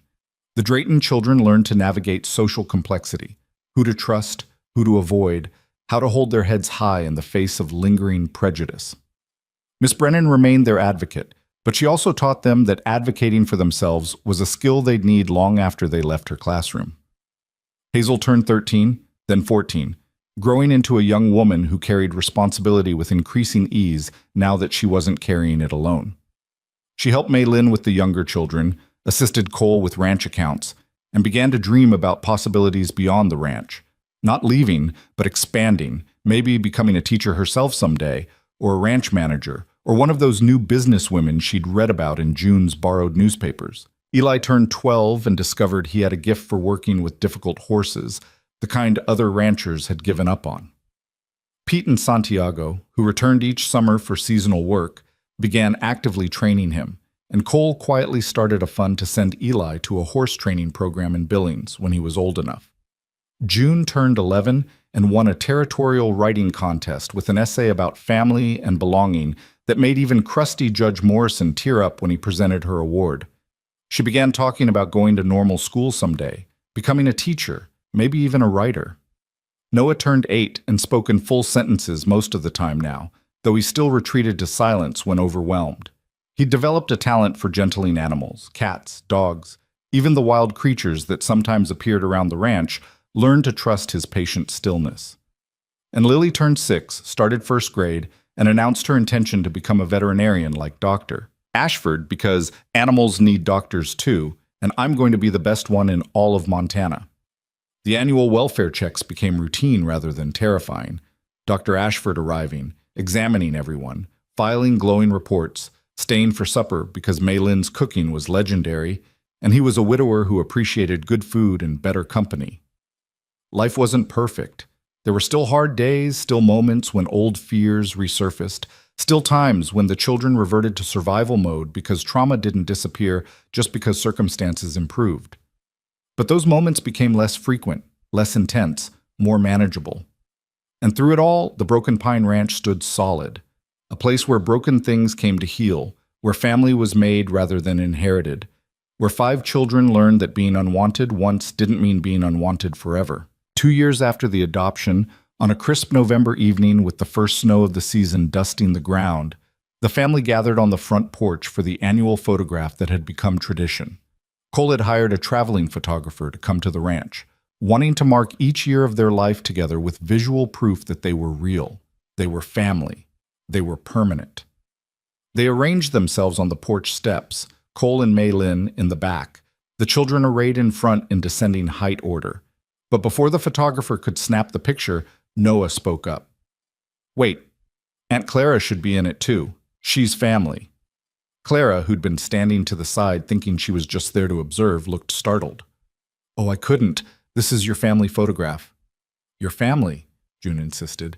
"You're part of our story now." Clara joined them on the steps, fitting into the space they made for her, and the photographer captured them there. 8 people of different backgrounds and circumstances, brought together by loss and choice, and the daily work of caring for each other. When the photograph was developed and framed weeks later, Cole hung it in the parlor next to the one from the previous year. The visual progression was stark. In the first photograph, the children looked tentative, uncertain, like they were waiting for permission to believe in permanence. In the second, they looked settled, confident, like they knew exactly where they belonged. "We should write on the back," June suggested, "like we did in my journal. So years from now, people know what it meant." They gathered around the photograph still in its frame, and June carefully removed it to write on the backing in her neat script. The Drayton family, Broken Pine Ranch, Montana Territory, November 1876. Built from pieces the world tried to throw away, held together by choice and stubbornness and love. Proof that family isn't about who you're born to. It's about who refuses to give up on you. Cole read it over her shoulder and had to clear his throat several times before he could speak. "That's good. That's real good, June." "It's true," she said simply. "That's what makes it good." That Christmas was their second as a legal family, and Mei Lin orchestrated it with the precision of a military campaign. There were gifts, practical things mostly, but also a few frivolous items that made the children squeal with delight. There was a feast that required 2 days of preparation and left them all groaning with fullness. There was singing, though none of them could carry a tune, and laughter that echoed through the house. And there was a moment, late on Christmas night, when the children were finally asleep and the adults sat around the kitchen table nursing cups of coffee, when Cole spoke the thought that had been building in him for months. "I was thinking," he said slowly, "about expanding. Not the ranch exactly, but what we do here. There are other children in situations like the Carters were. Other kids who need a place to land, to heal, to figure out who they're going to be. Maylin set down her cup carefully. You want to take in more children? Not instead of the ones we have. In addition to. When they're older, when we have more hands to help, when the ranch is more established. I was thinking maybe we could become an official placement home. Not an orphanage, I hate those places, but a ranch where kids could come, learn skills, be part of something bigger than survival. Clara, who'd stayed late to help clean up from the celebration, looked thoughtful. That's ambitious and needed. There are so many children falling through cracks in the system. It's years away, Cole cautioned. We've got our hands full as it is. But someday, when these 5 are more independent, when we've proven the model works, I'd like to do it. Give other kids what we gave these ones. A chance. Maylin smiled, that rare, full smile that transformed her usually serious face. Then we'll do it. Someday. When the time is right. The conversation shifted to practical matters, how much space they'd need, what kind of staffing, how to navigate the legal and bureaucratic challenges. But underneath the logistics was something deeper, the recognition that what had started as one stubborn rancher's impulsive decision to buy 5 unwanted children had transformed into something with the power to change more lives than just theirs. The years continued their march forward. The children grew and changed, navigating the complicated terrain of adolescence with varying degrees of grace. Hazel became the ranch's de facto business manager by age 16, her head for numbers and practical sense making her invaluable. Eli trained seriously with horses and began developing a reputation in the territory for his skill. June won a scholarship to normal school and began the work of becoming a teacher. Noah discovered a talent for drawing and filled sketchbooks with detailed renderings of ranch life. And Lily remained irrepressibly herself, collecting animals and dreams with equal enthusiasm. Cole aged 2, silver threading more prominently through his dark hair, lines deepening around his eyes from years of squinting at horizons and smiling at children when he thought they weren't looking. Maylin maintained her ageless quality, though she moved slightly slower in the mornings and occasionally complained about her knees. Clara became a fixture in their lives, as constant as the seasons, bringing news from the wider world and stories from the past in equal measure. She never remarried, never had children of her own, seemed content to pour her maternal energy into these nieces and nephews who'd been lost and found. And through all of it, the Broken Pine Ranch endured, weathering storms and droughts, good years and lean ones, the inevitable conflicts that came with raising strong-willed children into strong-willed adults. It endured because the people who lived there chose daily to make it endure, to work through difficulties rather than run from them, to believe that what they'd built together was worth the effort of maintenance and care. On a summer evening when Hazel was 17, she stood on the porch where she'd stood so many times before and looked out over the ranch she'd come to love. Behind her in the house, her siblings were arguing about something trivial. Lily wanted to adopt another stray cat. June thought 5 cats was already excessive. Eli was taking Lily's side just to be contrary, and Noah was sketching the argument with amused detachment. Cole emerged from the barn and walked toward the house, his stride still strong despite the years. He joined Hazel on the porch, standing in comfortable silence as they watched the sun paint the western sky in shades of orange and gold. "You thinking about leaving?" he asked quietly. The question surprised her. "No, why would you think that?" "You're 17, old enough to make your own way, smart enough to do well wherever you go. Thought you might be getting restless." Hazel considered this. "I think about the future sometimes, about what I want to do, who I want to be, but I don't think about it in terms of leaving, more in terms of growing." Cole nodded, understanding in the gesture. "That's good. That's healthy. You should have dreams that go beyond this ranch." "My dreams include this ranch," Hazel corrected. "They just also include other things. Maybe business school someday. Maybe helping you turn this place into that placement home you talked about. Maybe both." She glanced at him. "You taught us that family doesn't mean staying in one place forever. It means knowing you have a place to come back to."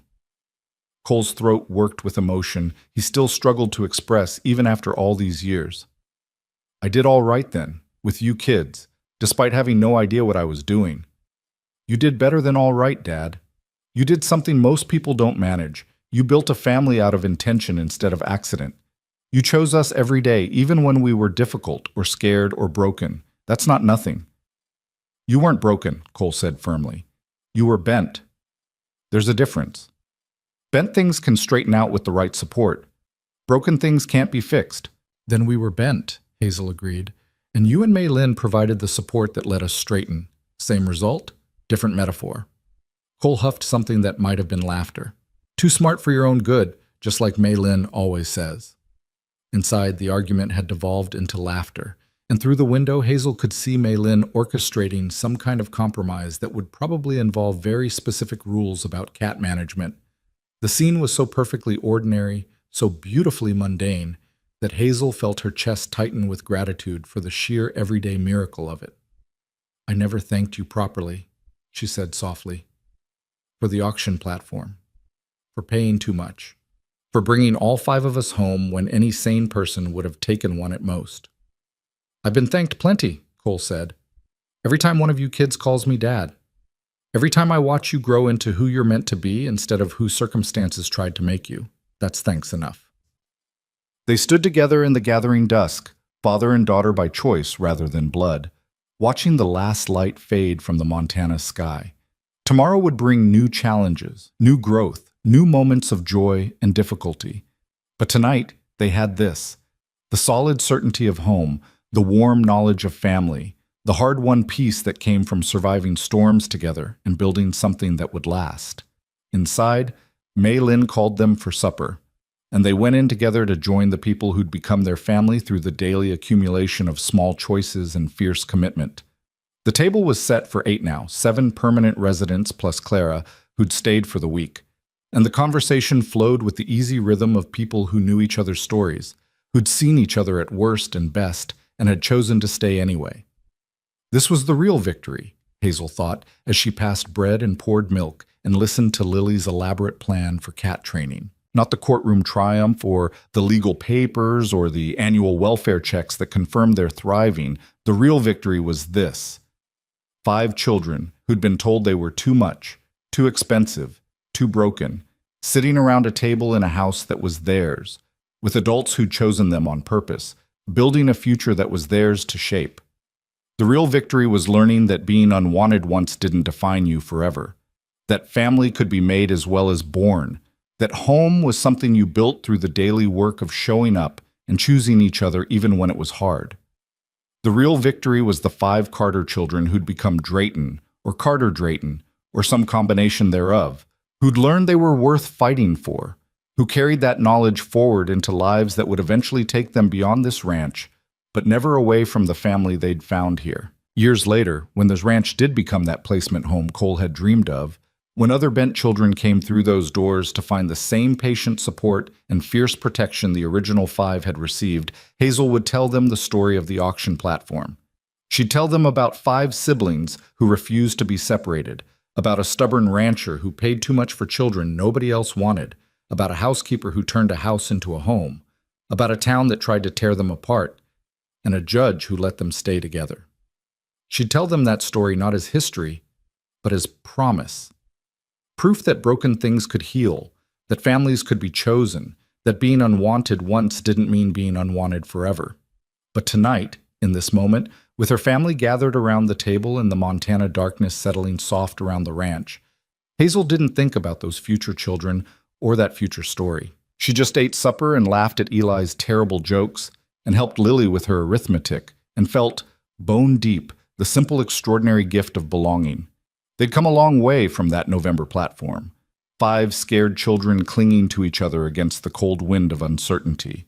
They'd become 5 young people building lives and dreams, held steady by the family they'd made and the home they'd claimed as their own. And that, Hazel thought as she met Cole's eyes across the table and saw her own contentment reflected there, was more than enough. It was everything. The Broken Pine Ranch stood solid against the Montana night, its windows warm with lamplight, its walls sheltering the family within, built from pieces the world had tried to discard, held together by daily choice and stubborn love, proof that sometimes the best families were the ones you built yourself. And in the morning, when the sun rose over the distant peaks and painted the ranch in shades of gold, They'd wake and begin again. The daily work of being family, of choosing each other, of building something that would last not because it was perfect, but because it was real. Home. Finally, permanently, unshakably home.